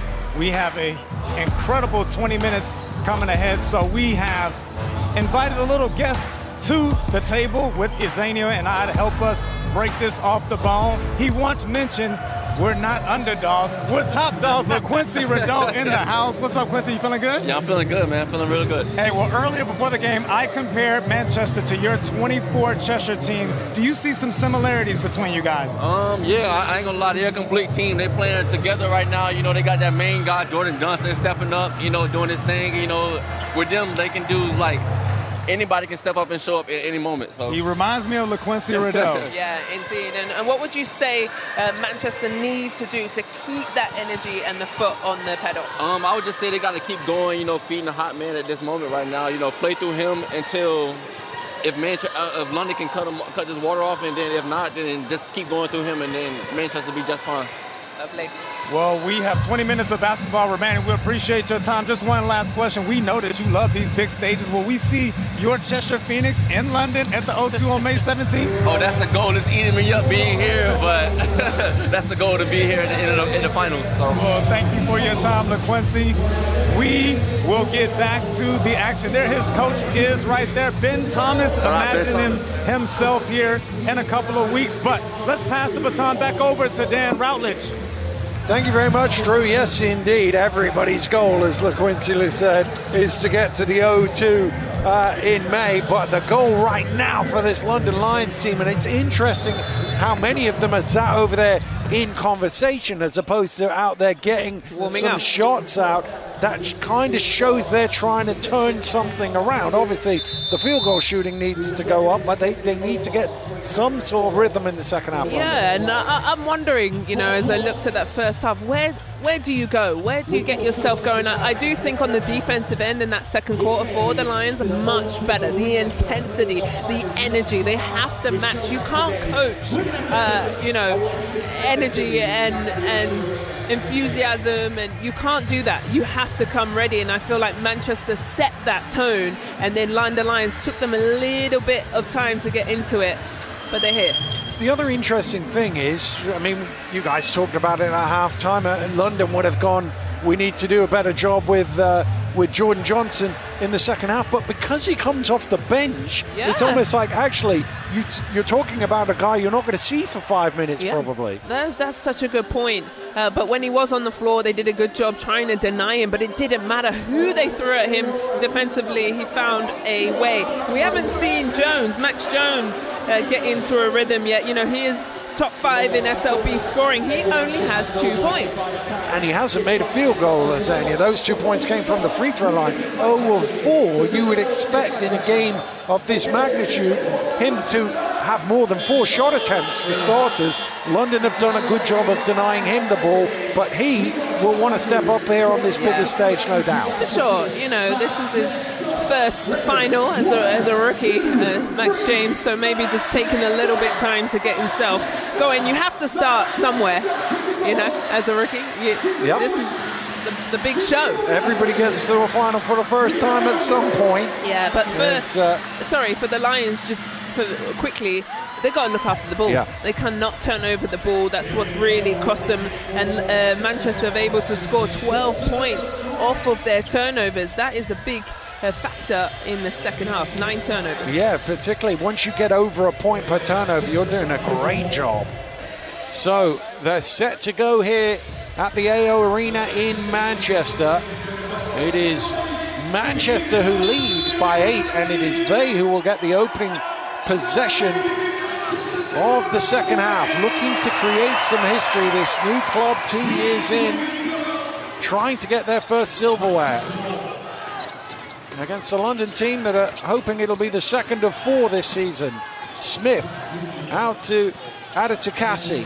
Adetukasi drives hard and finishes through the contact, and 1 for Tim Adetukasi. Adetukasi, how did he finish that? I thought that was a really tough shot. Look here, just the driving, the movement, that's so hard to guard. He catches it, puts it on the floor, and gets the soft touch. Well, he was another one who, until that point, hadn't made a field goal, only taken 2. He's not a volume shooter. He does knock down some corner threes, but that will feel good for him to see the ball go through the hoop. He's got 2 free throws in the first half, looking for another one here now. And this Manchester team is still really young. Yeah. You know, other than Shelton at 30, everyone's in that mid-25 age. They've gone into that zone that they played in the first half. Played with effect as well. Here's McGusty, who is finding some spots in that second quarter. Shot clock getting low. Nice ball, nice movement and a pass. And Price is able to lay it home. And the way Lions are attacking that zone is the baseline. They've hit 2 3-pointers on the baseline, and then their Price with the cut and the reverse finish.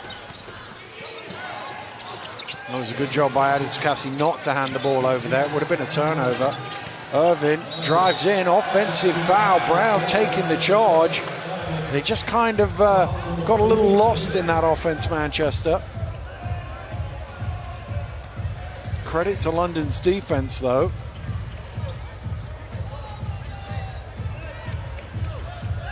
Let's see if Manchester State on the zone on the defense, or they go back to man.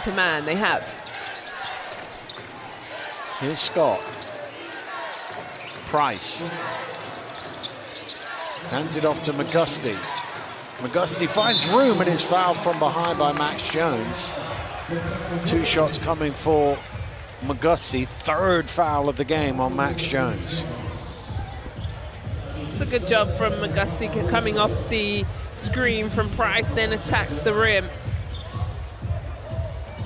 Little hesitation as well, which meant that Nicholson dropped back to his man, gave him some room, and all Jones could do was foul.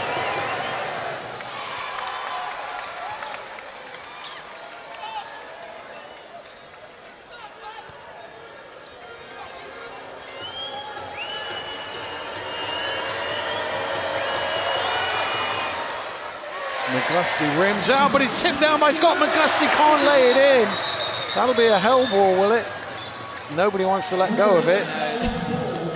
You don't get you don't get anything bonus for holding on the ball longest. Once the whistle's gone, well, the possession arrow, obviously, as we just started the half, means London will keep it.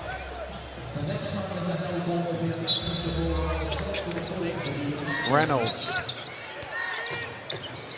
going the long way around, lobs it up. Price comes down with it and scores at the second attempt. I thought that was a shot, so good catch by Price.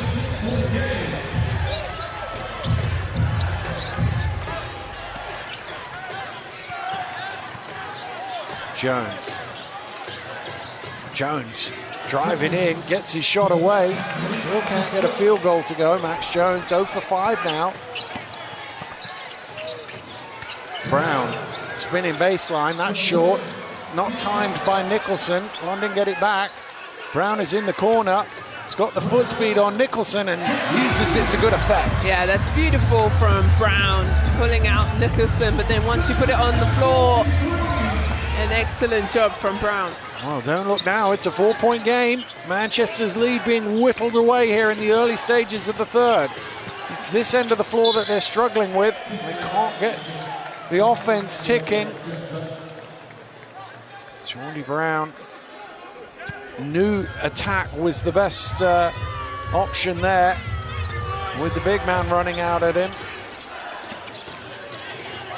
Jones has the mismatch, shoots it himself, and well, it doesn't matter how it goes in, just that it goes in. Yeah, finally gets his first bucket, well, field goal. First field goal, yeah. Excuse me.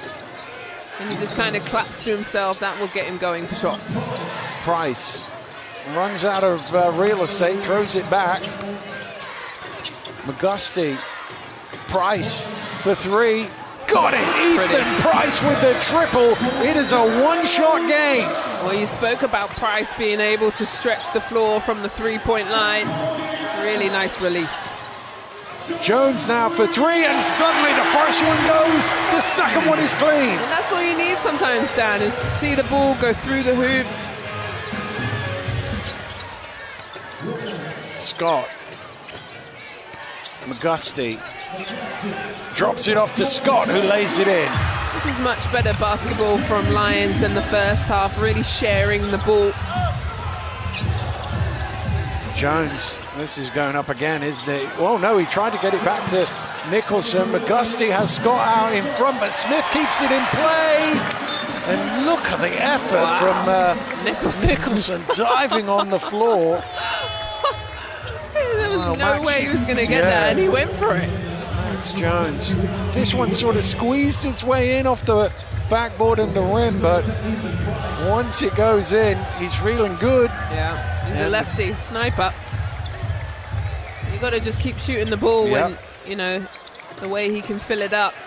Well, that's what they're paying for, to shoot the ball. Augusti. Blocked by Nicholson. Great play. They still have it though, London. Only 7 on the shot clock. Reynolds out to McGusty. McGusty floats one up. It's short. Williams with the rebound and the putback. And a timeout is called here by Manchester. 5:55 on the clock. It is a 2-point game. London reeling them in. Yeah, a really good start. A 12-point a quarter so far for the Lions. Where they struggled in the first, they must have had a fantastic or a hard talk at halftime, maybe. I don't think it's fantastic if you're on the receiving end of it, but it's had the desired effect here. And presumably out of this timeout, having seen London start so well, Coach Horton is going to throw Johnson and Ossaboyan back out of the game. It's 4 minutes in. It's about the sort of time you start thinking about that first rotation. Especially the way Johnson's been playing. You know what? I get you stick with your starters, but when a guy is going off from your bench, I think you start him in the second half, or at least get him off the bench immediately. And he's not come out. He's not come out of the out of the huddle here. Ossaboyan is into the game, but Jordan Johnson is still awaiting his time. Yeah, so a 14-8 quarter so far. Look, there he is, 19 points, and he'll just be waiting for his name to be called.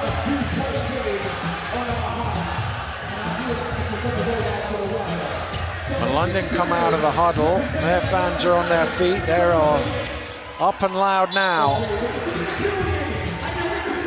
Full court pressure, but only to ensure that PJ Smith doesn't get the ball, really. Here's Jones. Circles out to Smith for three. Oh, in and out for PJ Smith.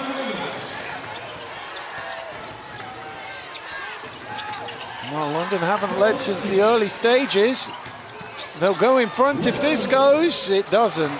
Oh, it's stolen away by Scott, and he ties the scores at 48. There was an Azania t-shirt in the crowd there. Did you see that? Yeah. Those are We've got to find that again. We've got to get a longer clip of the Azania t-shirt for sure. Oh, God.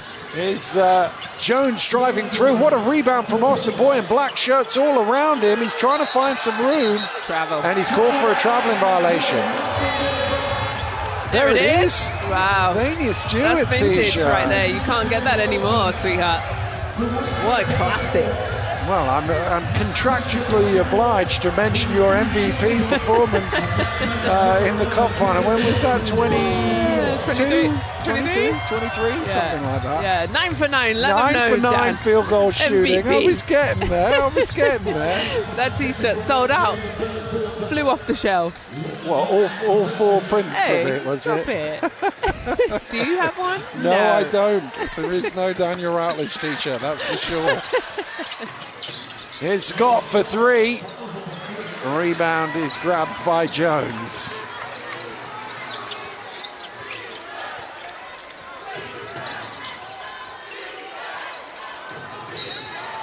Phillip going after the steal.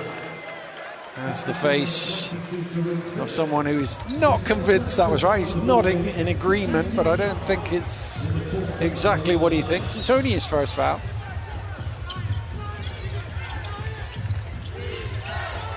Ossaboyan.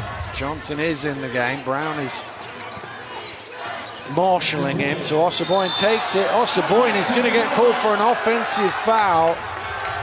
It's his second. Yeah, it just drops his shoulder into Dean Williams here. It's the right idea, but wonderful job. Look at Williams just staying on his toes, moving his feet.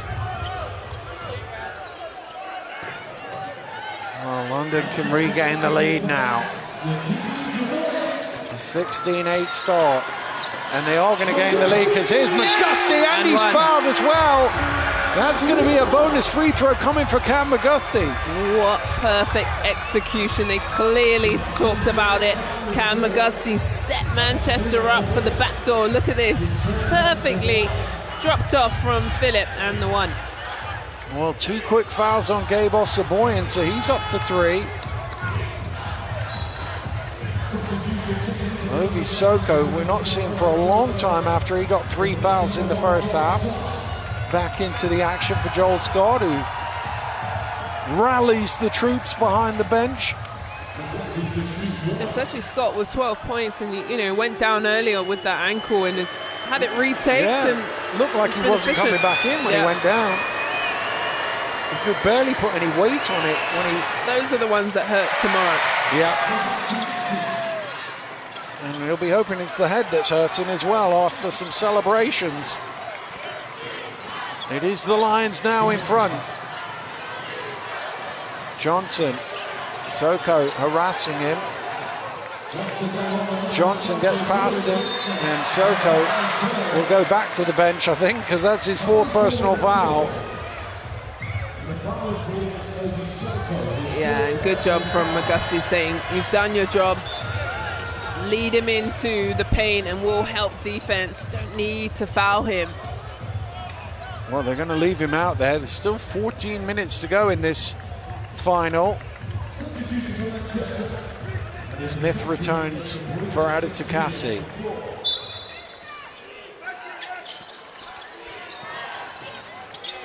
Shelton, it's through his hands, but it comes right to Ossaboyan. Here's Johnson squaring up for 3s, missed one. Didn't miss too many in the first half. He was 7 of 10 at halftime.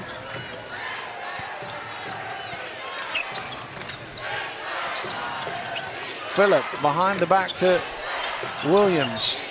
Foul off the ball. Is that on Ossaboyan? Because if it is, that's his 4th. I think it's on Shelton. No, it's on Shelton. You're right. Good spot. They're over the limit, though, so it's going to be... free throws. Free throws. So that was the 3rd now. So Shelton joins Jones, Ossaboyan, Irvin, and Nicholson on 3. Soko is the only one in any sort of trouble at the other end. He's on 4.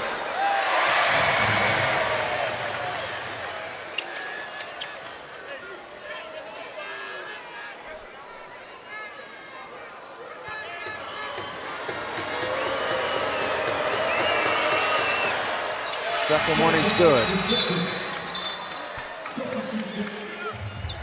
Soko will sit down now after that 4th foul. Joel Scott returns. Yeah. Well, they left him an extra play, didn't they, on 4 fouls.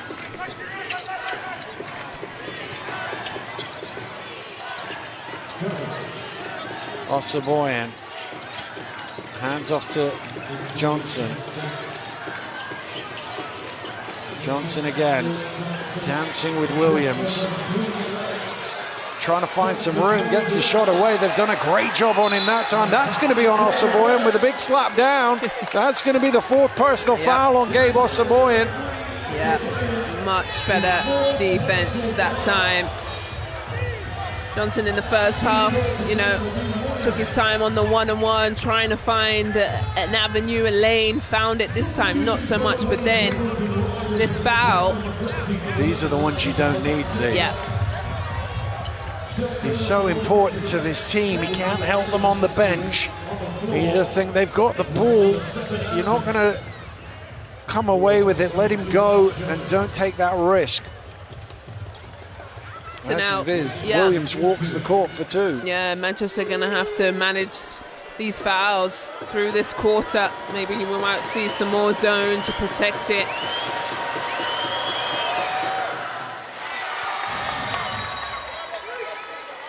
Well, London, who couldn't score in the first quarter, have been pretty hot in this quarter. 20 points in this period. This would equal their second quarter total. Yeah, and kept Manchester under 10. 3:22 to go. And the full court press.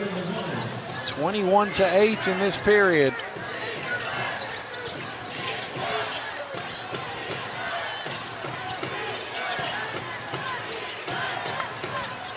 Johnson, Smith running the baseline. Wow. Spins back the other way. And Cheval Reynolds is called for the foul. Smith Jr. though, that was a full court sprint to come over to get the ball. Excellent job. And just got Cheval Reynolds Jr. in a bit of a mix-up.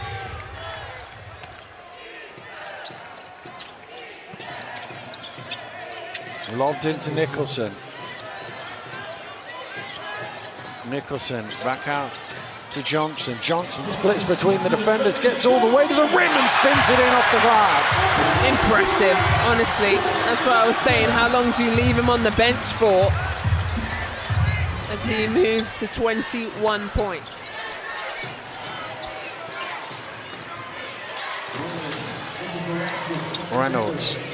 Reynolds out to Rye. Back to Reynolds. Reynolds short. Great rebound from Williams.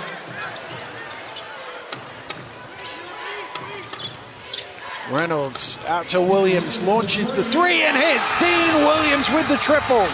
Really good job from Dean Williams to stretch the floor. And the patient, you can't call a timeout. What's he doing? You can't call a timeout. So American. Turned to the referee and said timeout. You can't do that here. You can run the baseline. He was standing there like he couldn't move. He tried to call a timeout on the baseline, which you can do in college basketball, but you can't do in FIBA ball. So the turnover there from the Lions. On a 5-second violation. Whoa, Williams had to reach for that. Williams drives in and a miscommunication there. He thought Rye was going baseline. Rye was fading towards the corner.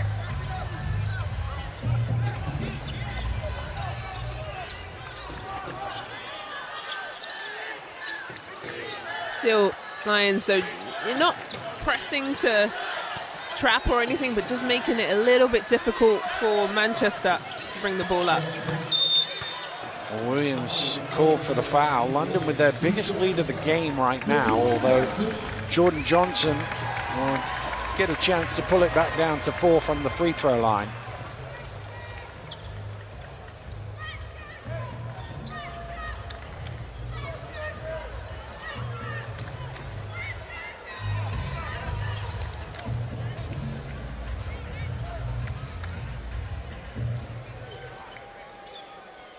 Well, there's a lot of chatter and wandering about and all of that. Now we'll take the free throws.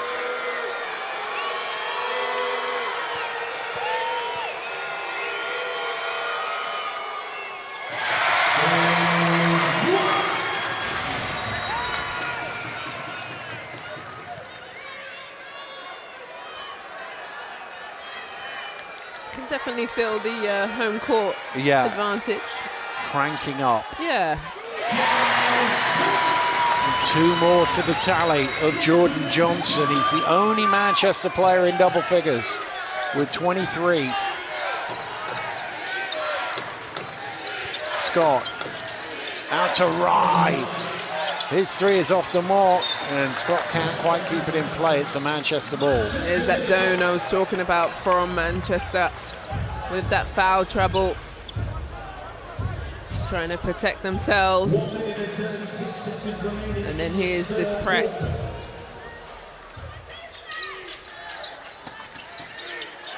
Adam Takasi is the release man here. And he brings it forward.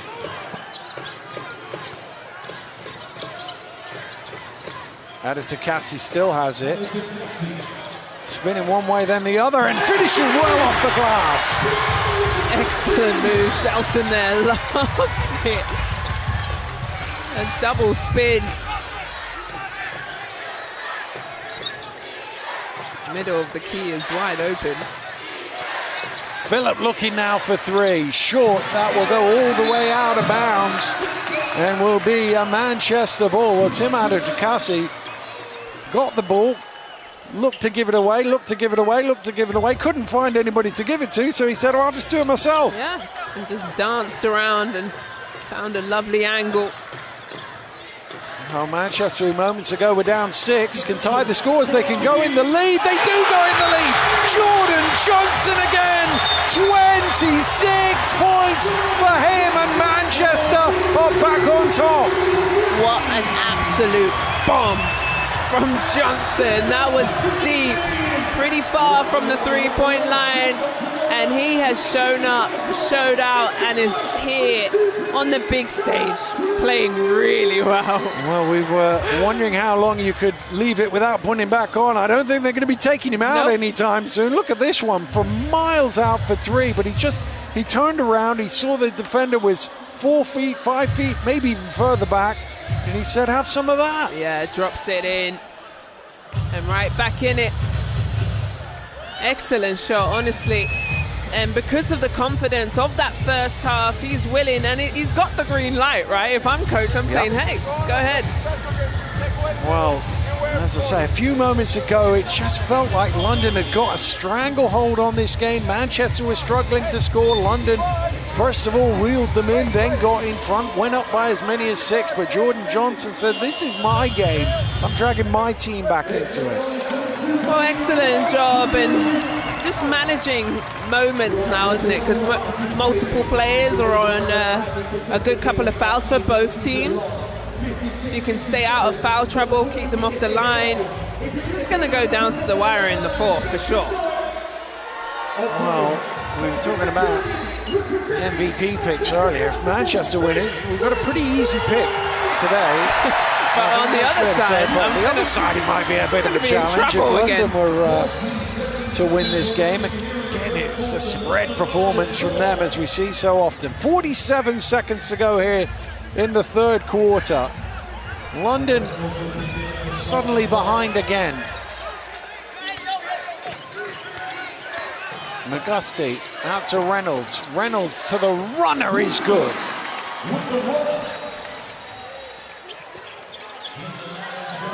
Nice. Reynolds needed that offensively for himself. He scored, 4 points this evening. Well, it was he that hit the shots late on in their win at Manchester. Johnson looking for 3 again. No, that one had a good old think before coming out.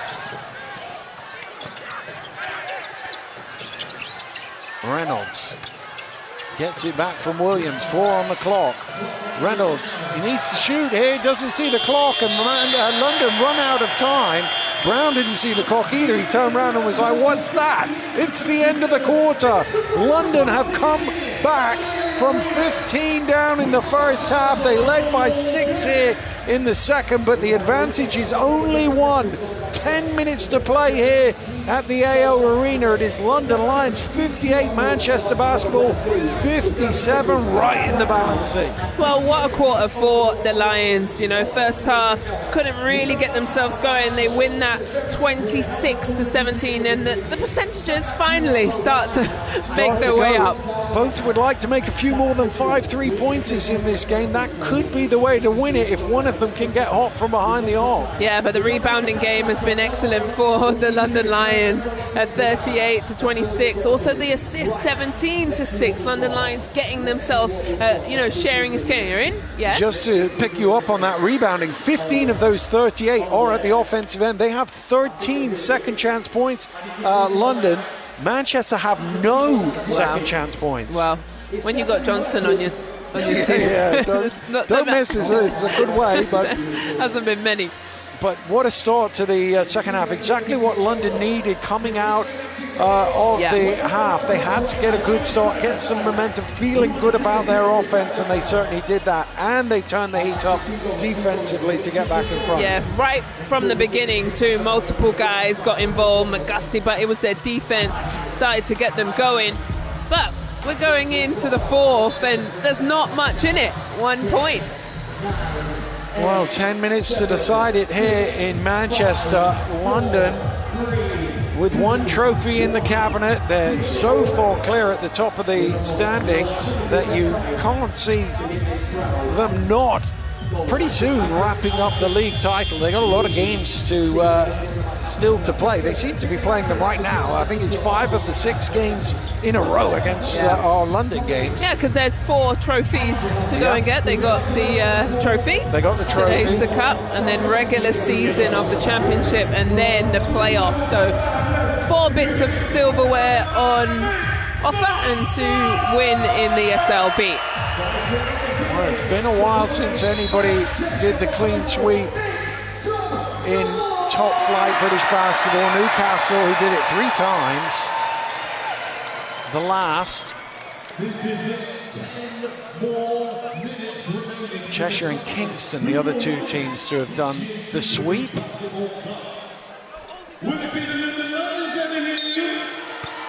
It's Manchester's possession as we get it underway in the fourth quarter. They trail by 1. So many games coming down to the end. Here's Johnson again. Short this time. Great rebound from Scott. That's lobbed down to Brown, and he lays it in for 2. That's a good job from Brown to run the floor and pin Johnson deep under the basket. Did his work early. Well, we talked about his pre-game comments. He's starting to deliver on those as well.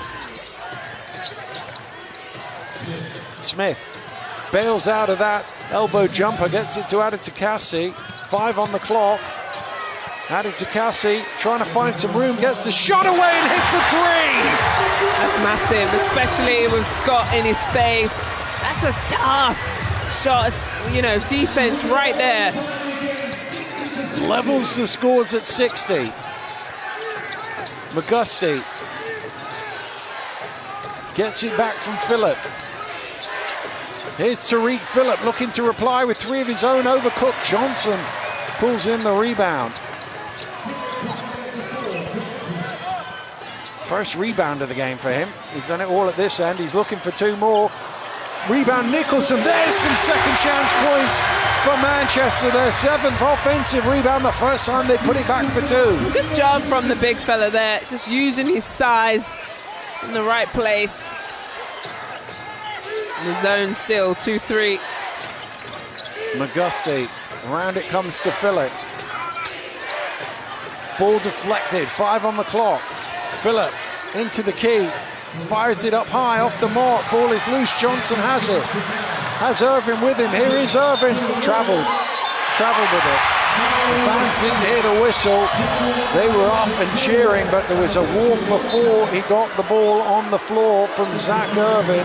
And this is the difference in the game, right? This is the great defense and better offense shot But the difference in the game in European and American game is you've got to get that ball down quickly. You can't get up and start running before the ball goes down. And when I was playing in Australia, they taught me the throw down. When you throw the ball down quickly, then you can get to moving. Here's Scott in the middle, out to Phillip. Round to Brown Jr. looking for three, back iron. Ball is batted about, Manchester come up with it. Johnson trying, oh, good, stolen away, and a big collision by Irvin on Phillip. Great play from Phillip in the first place. And Zach Irvin was sliding our way, Azania. Yeah, I wasn't going to catch him. No, we'd have both ducked out of the way. But great hands from Phillip to intercept that pass. Scott at the high post, spinning, gets it to Price. McGusty, is that a 3? No, it's a 2. It misses everything anyway. Manchester by a couple. Johnson looking to cook, and he's just grabbed there. Wanted to asking the unsportsmanlike question. I think it's just the right side of the line. But he wasn't fancying himself in that matchup, Ethan Price. It's a fair enough regular foul. It's always a bit of a risk when you hang on at the end.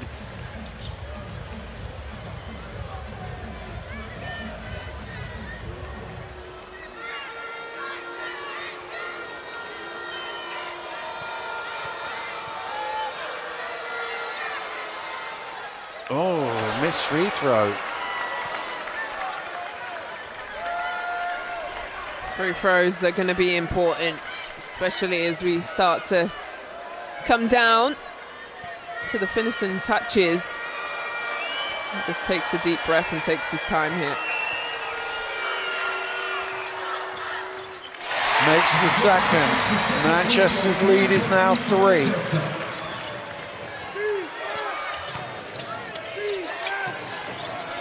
Phillip. Round to Scott, back to Phillip. In the corner is McGusty. McGusty stumbling his way through.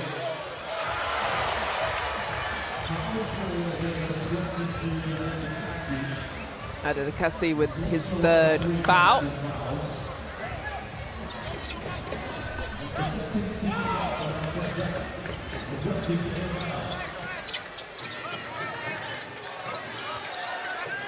Scott. Back to McGusty for 3. He ties the scores at 63. I knew that was going down at his feet, set ready to lock and load. Buries it. Johnson driving, scooping is blocked. Great defense from Williams. McGusty to Scott on the trail. Back out to Williams. Walked into a big wall. Scott at the top of the key. Rebound by Phillip, and he's caught by Jones, and I think that's his 4th foul. They are in all sorts of foul trouble here, Manchester.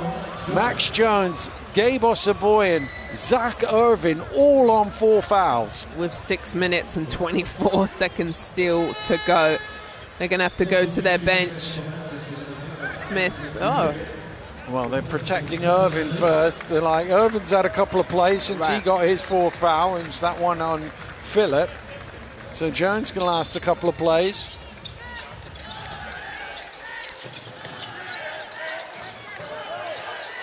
Scott, around it comes to McGusty. 6 on the shot clock. McGusty to Scott. For 3, he hits the triple. London back on top. Buries that one and just looks at his bench. That's a big hit. Sorry, quick one. Henry on the Manchester bench, Dan, in his street clothes. That's interesting. Well, he went down in the first half. He's obviously had injury problems all season. Jones driving into the finger roll, just goes for Max Jones. Lovely move from Jones with the shot clock running down. Gets the soft touch.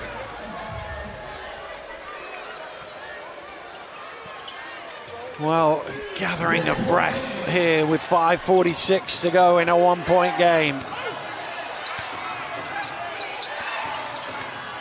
Manchester won at the death the last time they played in London. London won at the death the last time they played in Manchester, and Dean Williams hits a three. And right now it's raining threes because of that zone as they call a timeout.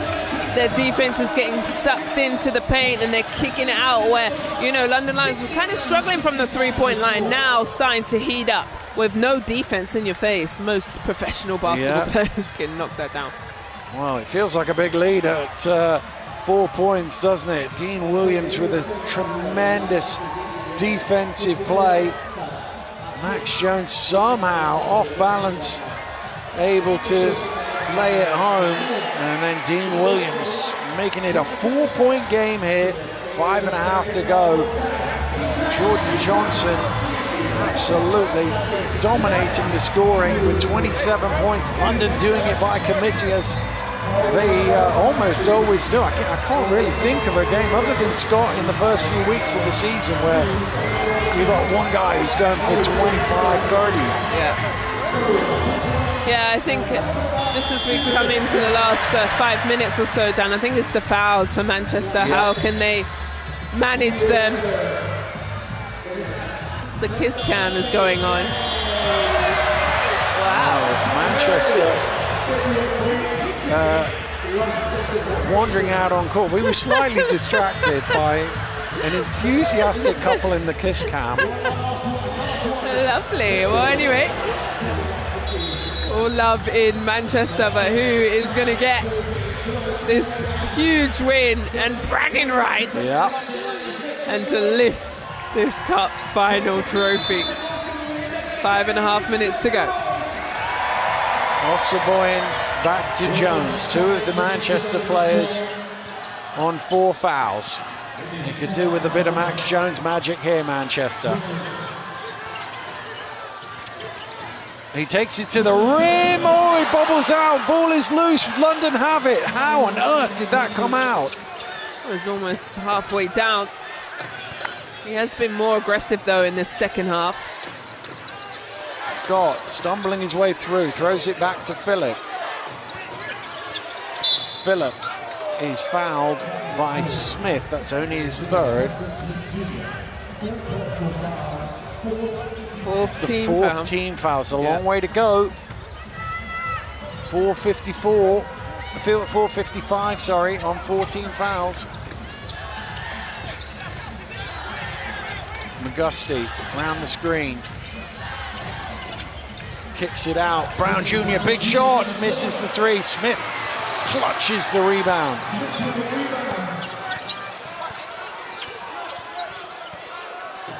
Smith back to Johnson. Poked away by Johnson, and Phillip has it. Phillip takes it to the rim. What a play from Tariq Phillip. What a big play as he roars in Brown Jr.'s face. Incredible moment for him. Jones. Good defense. Short. And London have the momentum here with 4 minutes to play. This could be their biggest lead of the game if they score here.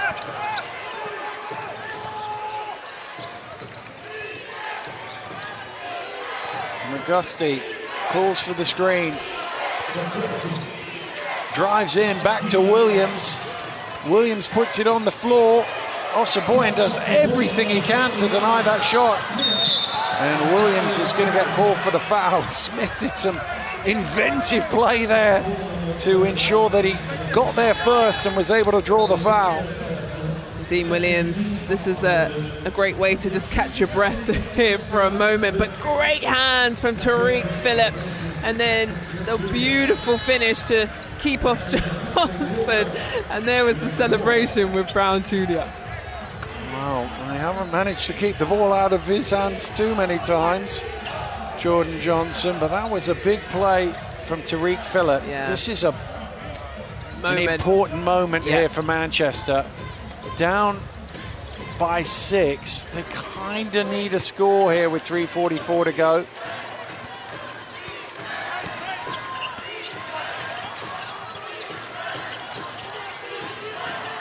Johnson. Back to Irvin. Irvin floats one, misses everything, and another stop for London. And they're in no rush now. They need to get over the halfway line, but apart from that, Coach Sabonis was slowing them down rather than speeding them up. McGusty backs away for three. Surely that's a dagger for Cam McGusty. Massive, huge hit from McGusty. Williams commits the foul, but what a shot for McGusty. So much of the season he's been watching with injury, but here on the big stage in the final, he hits a big shot with 3.5 to go. And a really good job to get behind that three-point line. Jones to reply. Max Jones says this one isn't done yet. What a great answer from Jones. You know, we called on him, where have you been in the first half, and he showed up in this second. They need to stop Manchester with 2:46 to go. McGusty floats one up and feeling it. He is certainly taking over here down the stretch. Does such a good job putting the brakes on, getting the defense on his back. He's got 17. Well, Jones got so far into that Irvin was going for the rebound. He didn't realize the pass was coming his way. Well, a score now, and London have a double-figure lead for the first time. McGusty looking for it. In and out. Still time for Manchester.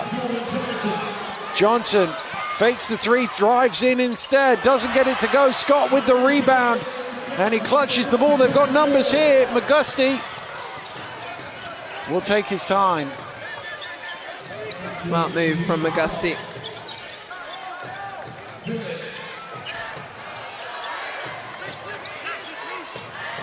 Phillip. Back to Williams. Williams grabbed by Irvin. It's a shot clock violation. Didn't get that one away in time. The refs really letting these two teams play. It's been so physical. It's been a dogfight. You can see how exhausted each player is. Guys on their knees trying to catch their breath for this last minute and 40.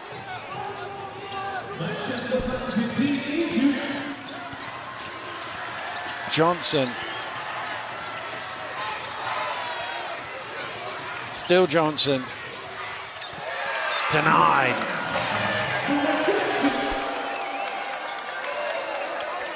Well, they're into must score every time down territory, Manchester.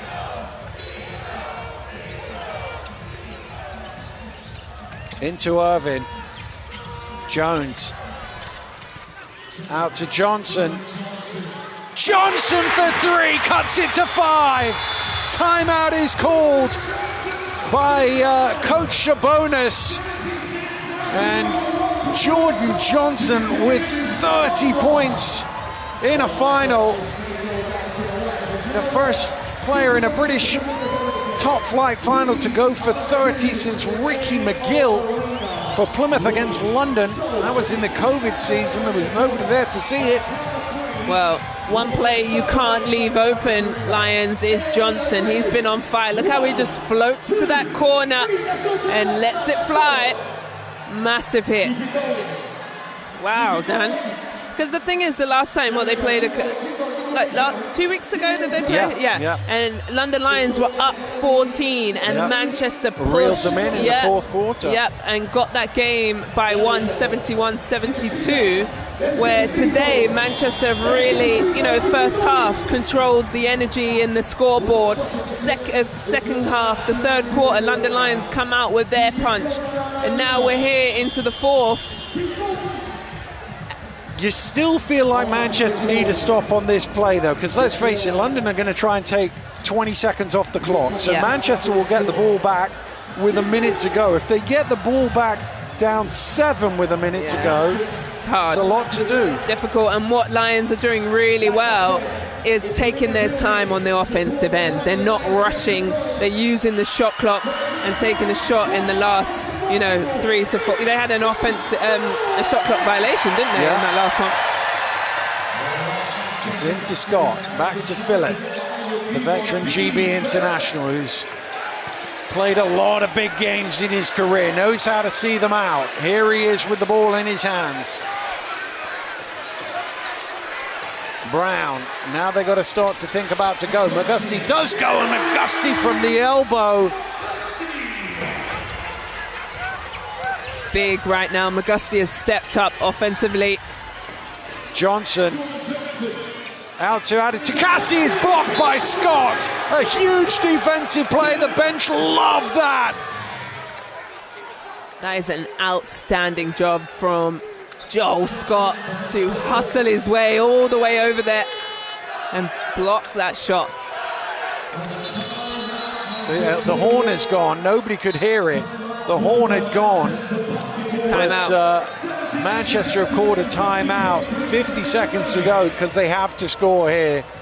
They have to score here. A 3 would be nice, but they've got to get the ball in the basket. Yeah, they have to score quickly and then a defensive turn. Here we go.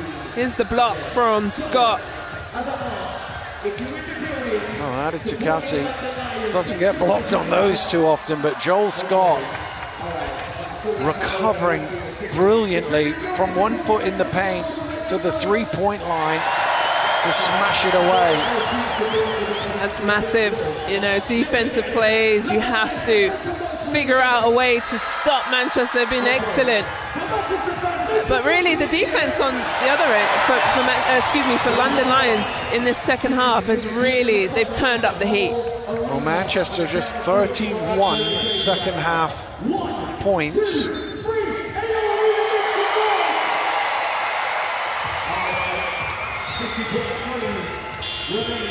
Sideline ball. It's an awkward spot down in the corner. Where are they? Oh yeah, in the corner there.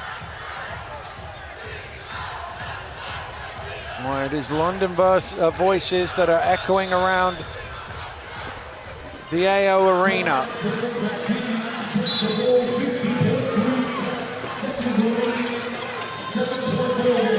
Jones gets open. Jones heaves up a 3, doesn't go. It's tipped down. London with the rebound. And Aditokasi commits the foul, his 4th, team 5th. So it'll be 2 free throws for London.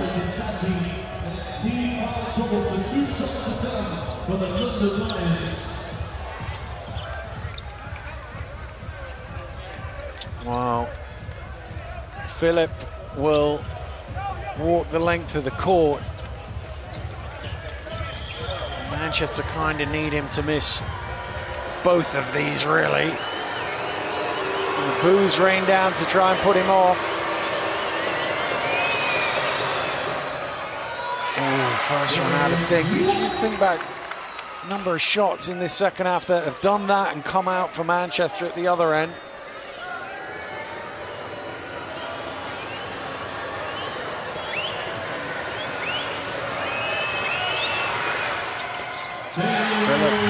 Two big makes them both, as you would expect of a man of his experience. He's a game up. Jones gets past his man, drops it off and laid in by Irvin. But the clock is against them here. London trying to play keep away, not allow a foul. Johnson eventually manages to commit one. But they're into foul mode here, and it so very rarely plays out from a position like this where you're down by 7. You need the other team to miss free throws.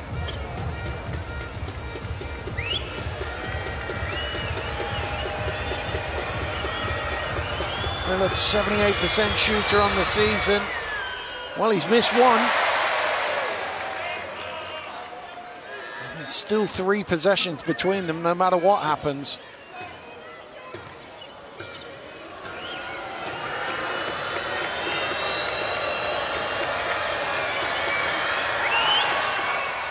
He makes the second.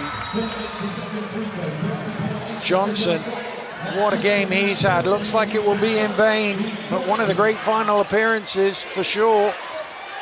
Looking for 3 more, doesn't go. London with the rebound, and Manchester will back it off. London are going to make it 2 titles from 2. The sweep is on for London.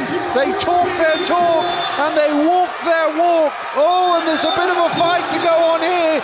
Jones and McGusty get involved. The bench is clear. There's going to be disqualifications here at the end of the final. Everybody who's come off the bench is going to be disqualified. It's benches at both sides. Well, we said there was some bad blood coming in, and there is some bad blood here at the end of the final. I didn't quite see what started it off. The referee's trying to gain control, and Jones has thrown the ball. He's going to get ejected, by the way. I'm sure of that. Yeah. The referees are going to have to work out who to throw out. Gosh, we were only 7.8 seconds away, but... Well, there's a lot of people, I think, going to be sent off to the locker room here, because basically the bench is cleared, and everybody who's on the bench in a fight situation, which that was, who leaves the bench is disqualified. Yeah. It's only the coach and the first assistant if they go. So let's have a look. What's happened? McGusty's talking his talk. He's got a technical. Then it's a push from Max Jones. Yeah. And then everybody you see running out here is going to be disqualified. Every single one of them. Anybody who's not on the court. So it's basically the whole Manchester bench and most of London's bench. It's how the referees work all this out. Well, we knew it, right? We talked about it at the start of the game, that just the last game that they played each other, it finished with fiery conversations, a bit of shoving, a bit of pushing. So both these teams came in with that on their chest, and it's boiled over here, and it's unfortunate because really an excellent final, an excellent cup final here. Well, the other thing is, they're all going to get disqualified, so they're all going to have to leave the arena and then come back in for the medals. It's sort of... So here we go. Watch McGusty. He's over there talking his talk. Side, I think to Osaboyan, who was the one talking last week. Jones didn't like that. Yeah. Then, as I say, everybody who runs on the court is a DQ by rule. So they're going to... The problem is they have to work out... The referees, their first job is to try and curtail the potential fight. The second job is to go, right, who deserves to be disqualified from this? But it's so messy. Yeah, it and is. like you said, you send everyone for 7.8 seconds, and then you got to all come back on the floor. Well, I don't think they'll be shaking hands after the medals are handed out, for sure. Absolutely not.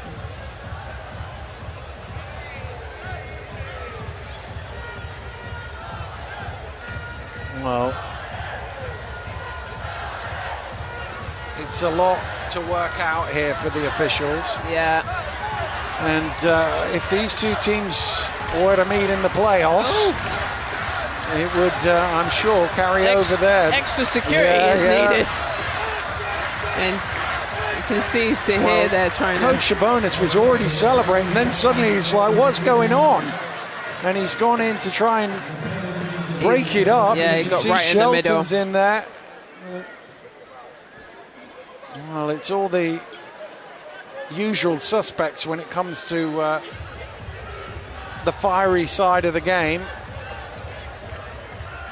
Well, we knew this was going to be an entertaining final. Well, I think the referees are trying to work out who was on court, because basically both benches cleared. Well, he's going to call the two coaches over. There's foul technical on McGusty, unsportsmanlike on Max Jones. And the coaches,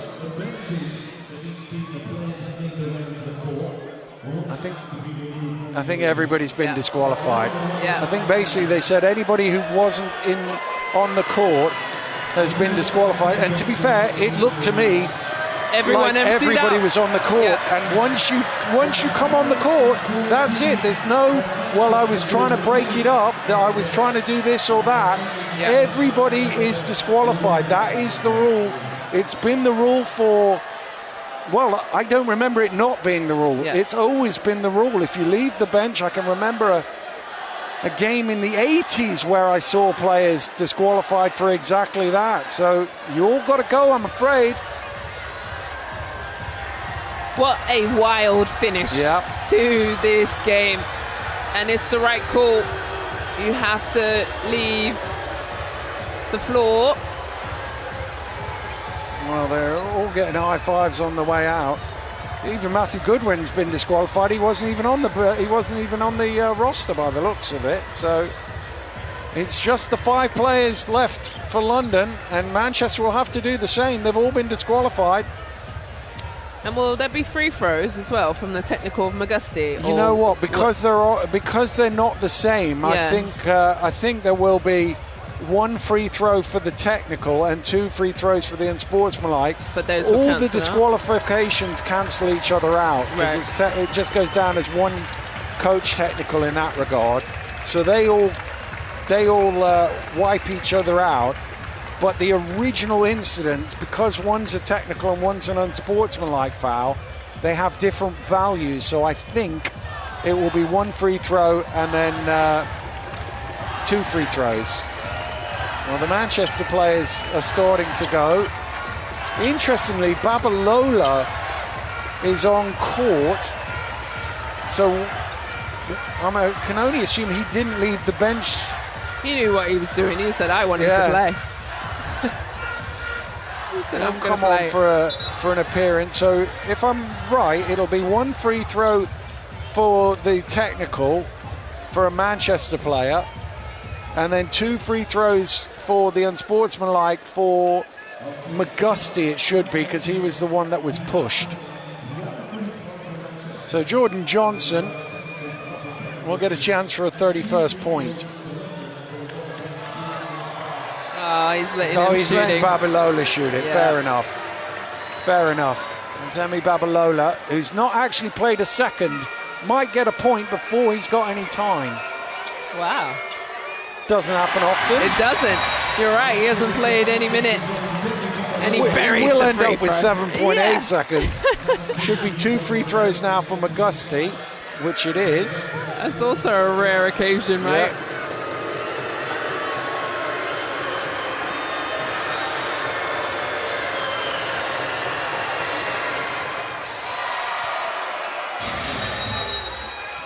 He's had a big 4th quarter, by the way, Cam Magusti. Yeah. Honestly, that's 20 points for Magusti. Leads all scorers, make it 21. Leads all scorers for London. Excuse me, for London. Excuse me. Presumably, they'll just inbound the ball and dribble it out now. There's no point in anything else. Well, a frantic and a bizarre end, but as the buzzer will sound, it is Cam Magusti with the ball, and it is London who've made it 2 from 2.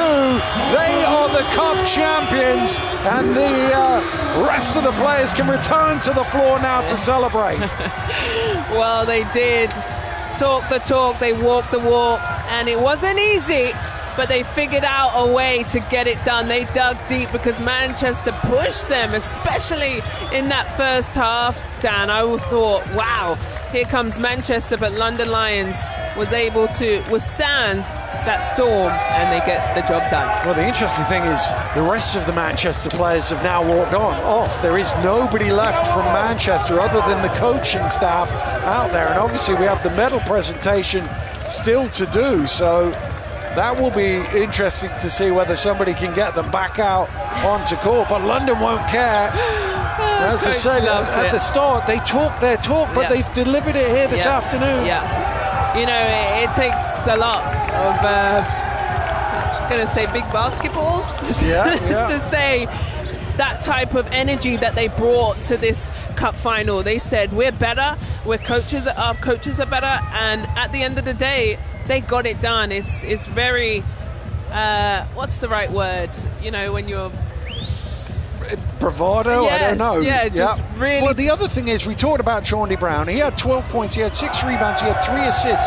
He was plus 25. They were 25 points better when he was on the court. Yeah. So he delivered on what he was talking about. He was the main culprit. big energy is what they brought, and they showed up and got it done. And they talked about the sweep. They've talked about it, and they've got halfway there. They're almost a third of the way there, but they have got the celebrations now. Let's get some reaction. Alex is with Joel Scott. Joel, a massive victory. You guys were down 15 points at one stage. What did coach say at the half to get you guys back into that? You know, we knew what we needed to do from the get-go. It was just doing our things, doing the little things, playing with energy, and, you know, this team did it. It was little by little, we chipped away, and we just followed the game plan, and, you know, we couldn't have done it any better and got the dub. You came out in that third quarter, a couple of monster plays from yourself. Do you really kind of enjoy that leadership role, you know, putting the team on your back? You know, I don't think it's putting my team on my back. I think they trust me to do what I need to do, and I trust them to do what they do. And, you know, that's the best part about this team is that anyone can go off at any point and any night. And, you know, that's why we're so special and we think we can do big things. And I got to ask, you talk about big things. That's 2 in the bag now, 2 to go. Can you complete the quadruple? You know, we're not even thinking that yet. We're on to the next game. Next game SLB, we're going to enjoy this one and then move on to the next one. Joel, thanks very much. Thank you, appreciate it. Well, that's the answer I normally expect, but they have talked about it. It isn't my imagination. They have talked about it. Humble pie, indeed. But that's normally what a team would do. Let's get some more reaction. Coach, the bonuses now with Alex. Coach, I'm not sure how you sum up that. Is the biggest emotion relief, pride, or how do you sum up that performance? Pride. We dug ourselves a little hole, and we came back doing what we know best, playing defense. So I'm very happy for my guys. I want to give a shout out to my wife that I love you so much, my daughter, my son, and a big shout out also to Artem. We're there for you. We love you, all right?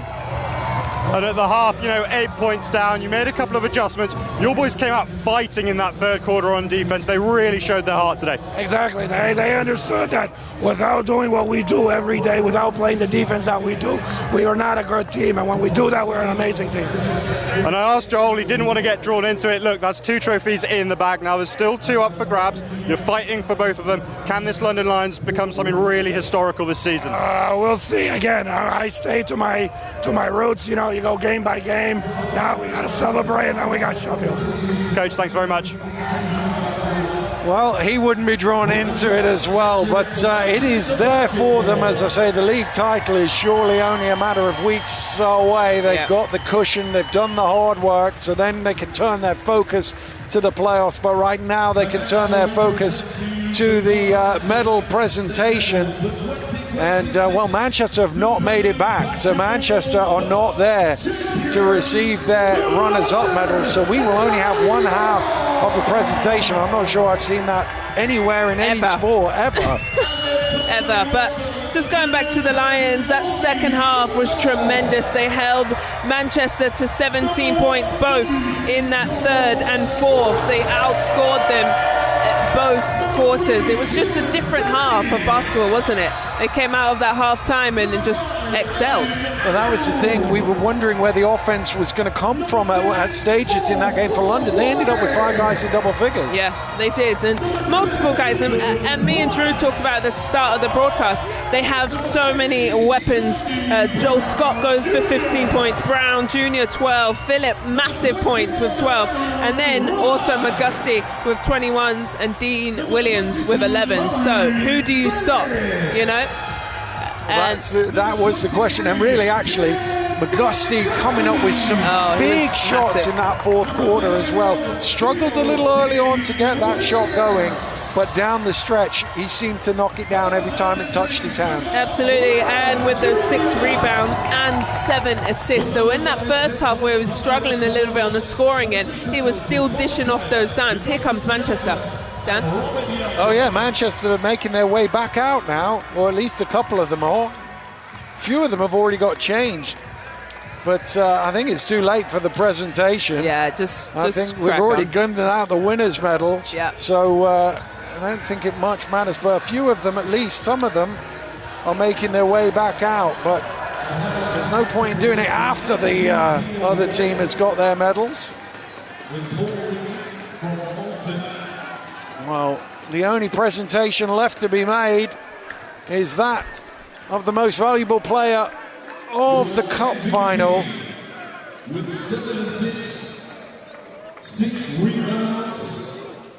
The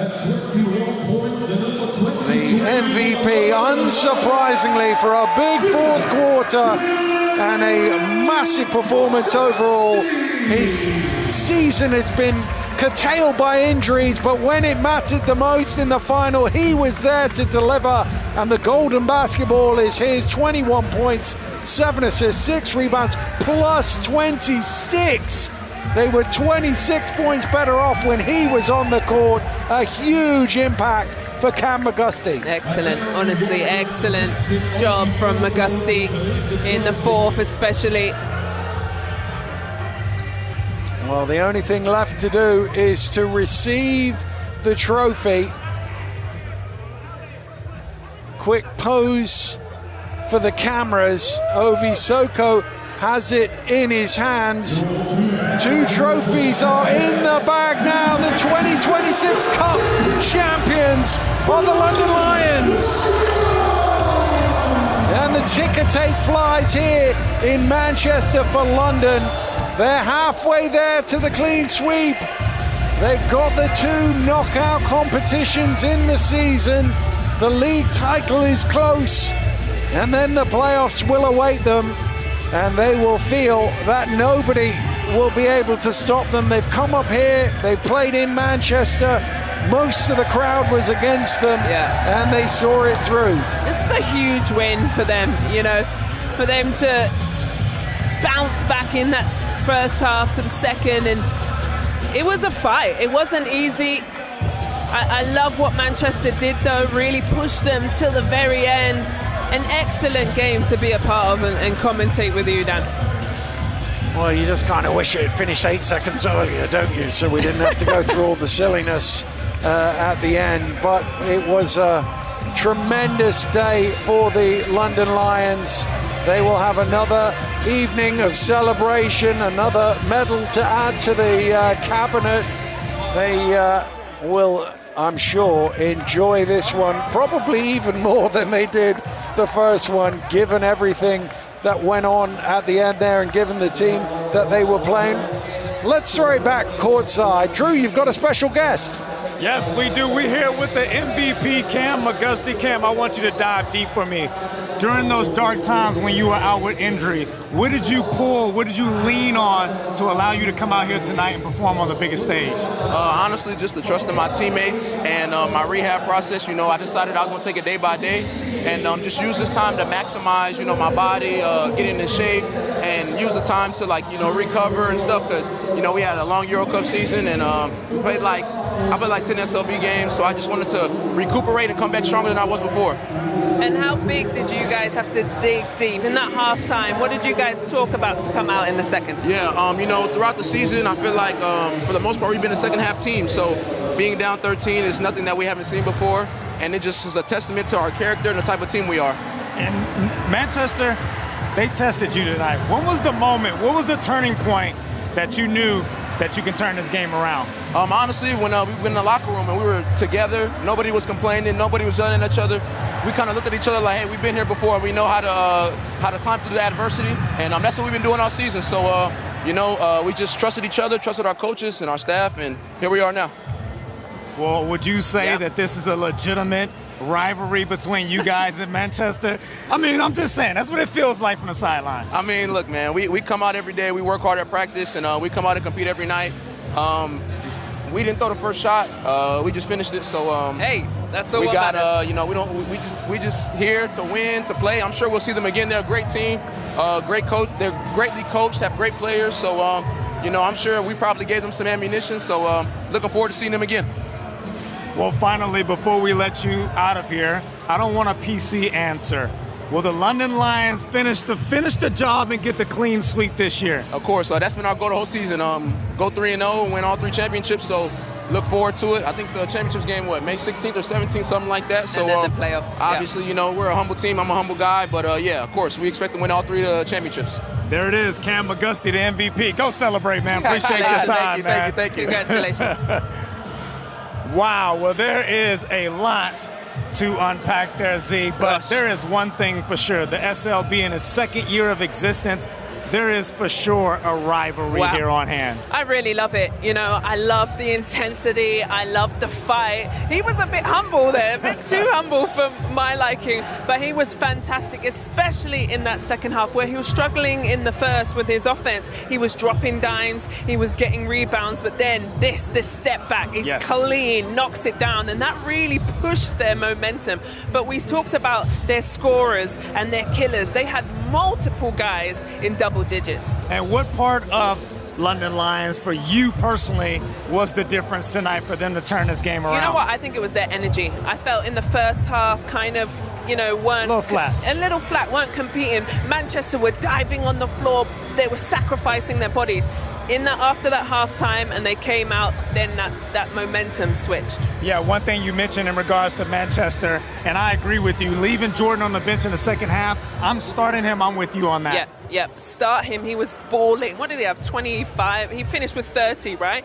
You leave him on the bench, I start him. I bring that energy. He's the hot hand. He's the green delight. So a bit of a mistake, and maybe a coach will look back at that and change that next time. Yeah, maybe a mistake by Manchester basketball, but the city has certainly held down the fort here in the city. And just take us back, because you've celebrated many times before. What will the London Lions be feeling right now? Oh, I think a bit of relief. Of course. Because I think they really got pushed. But they can really celebrate, because I think they had to work hard for that. And when you can do it as a team, you can really, you know, they'll have a couple of champagnes or beers. What we deserve as well. We're heading to the northern quarter after this for sure. Not before we take a look at that schedule and see when the next matchup between both of these teams is happening. But this is not the end of the road. There is still plenty of basketball to be played in the SLB. Make sure you come along for the ride, specifically May 17th in London for the O2 for the playoff finals. Make sure that you lock in. But for the city of Manchester, the SLB, everyone behind the scenes to make this happen, thank you to you all. Congratulations to the winners today, London Lions and the Sheffield Hatters. But for myself, Azanian Stewart, we will say goodbye for now, and we'll see you at the O2.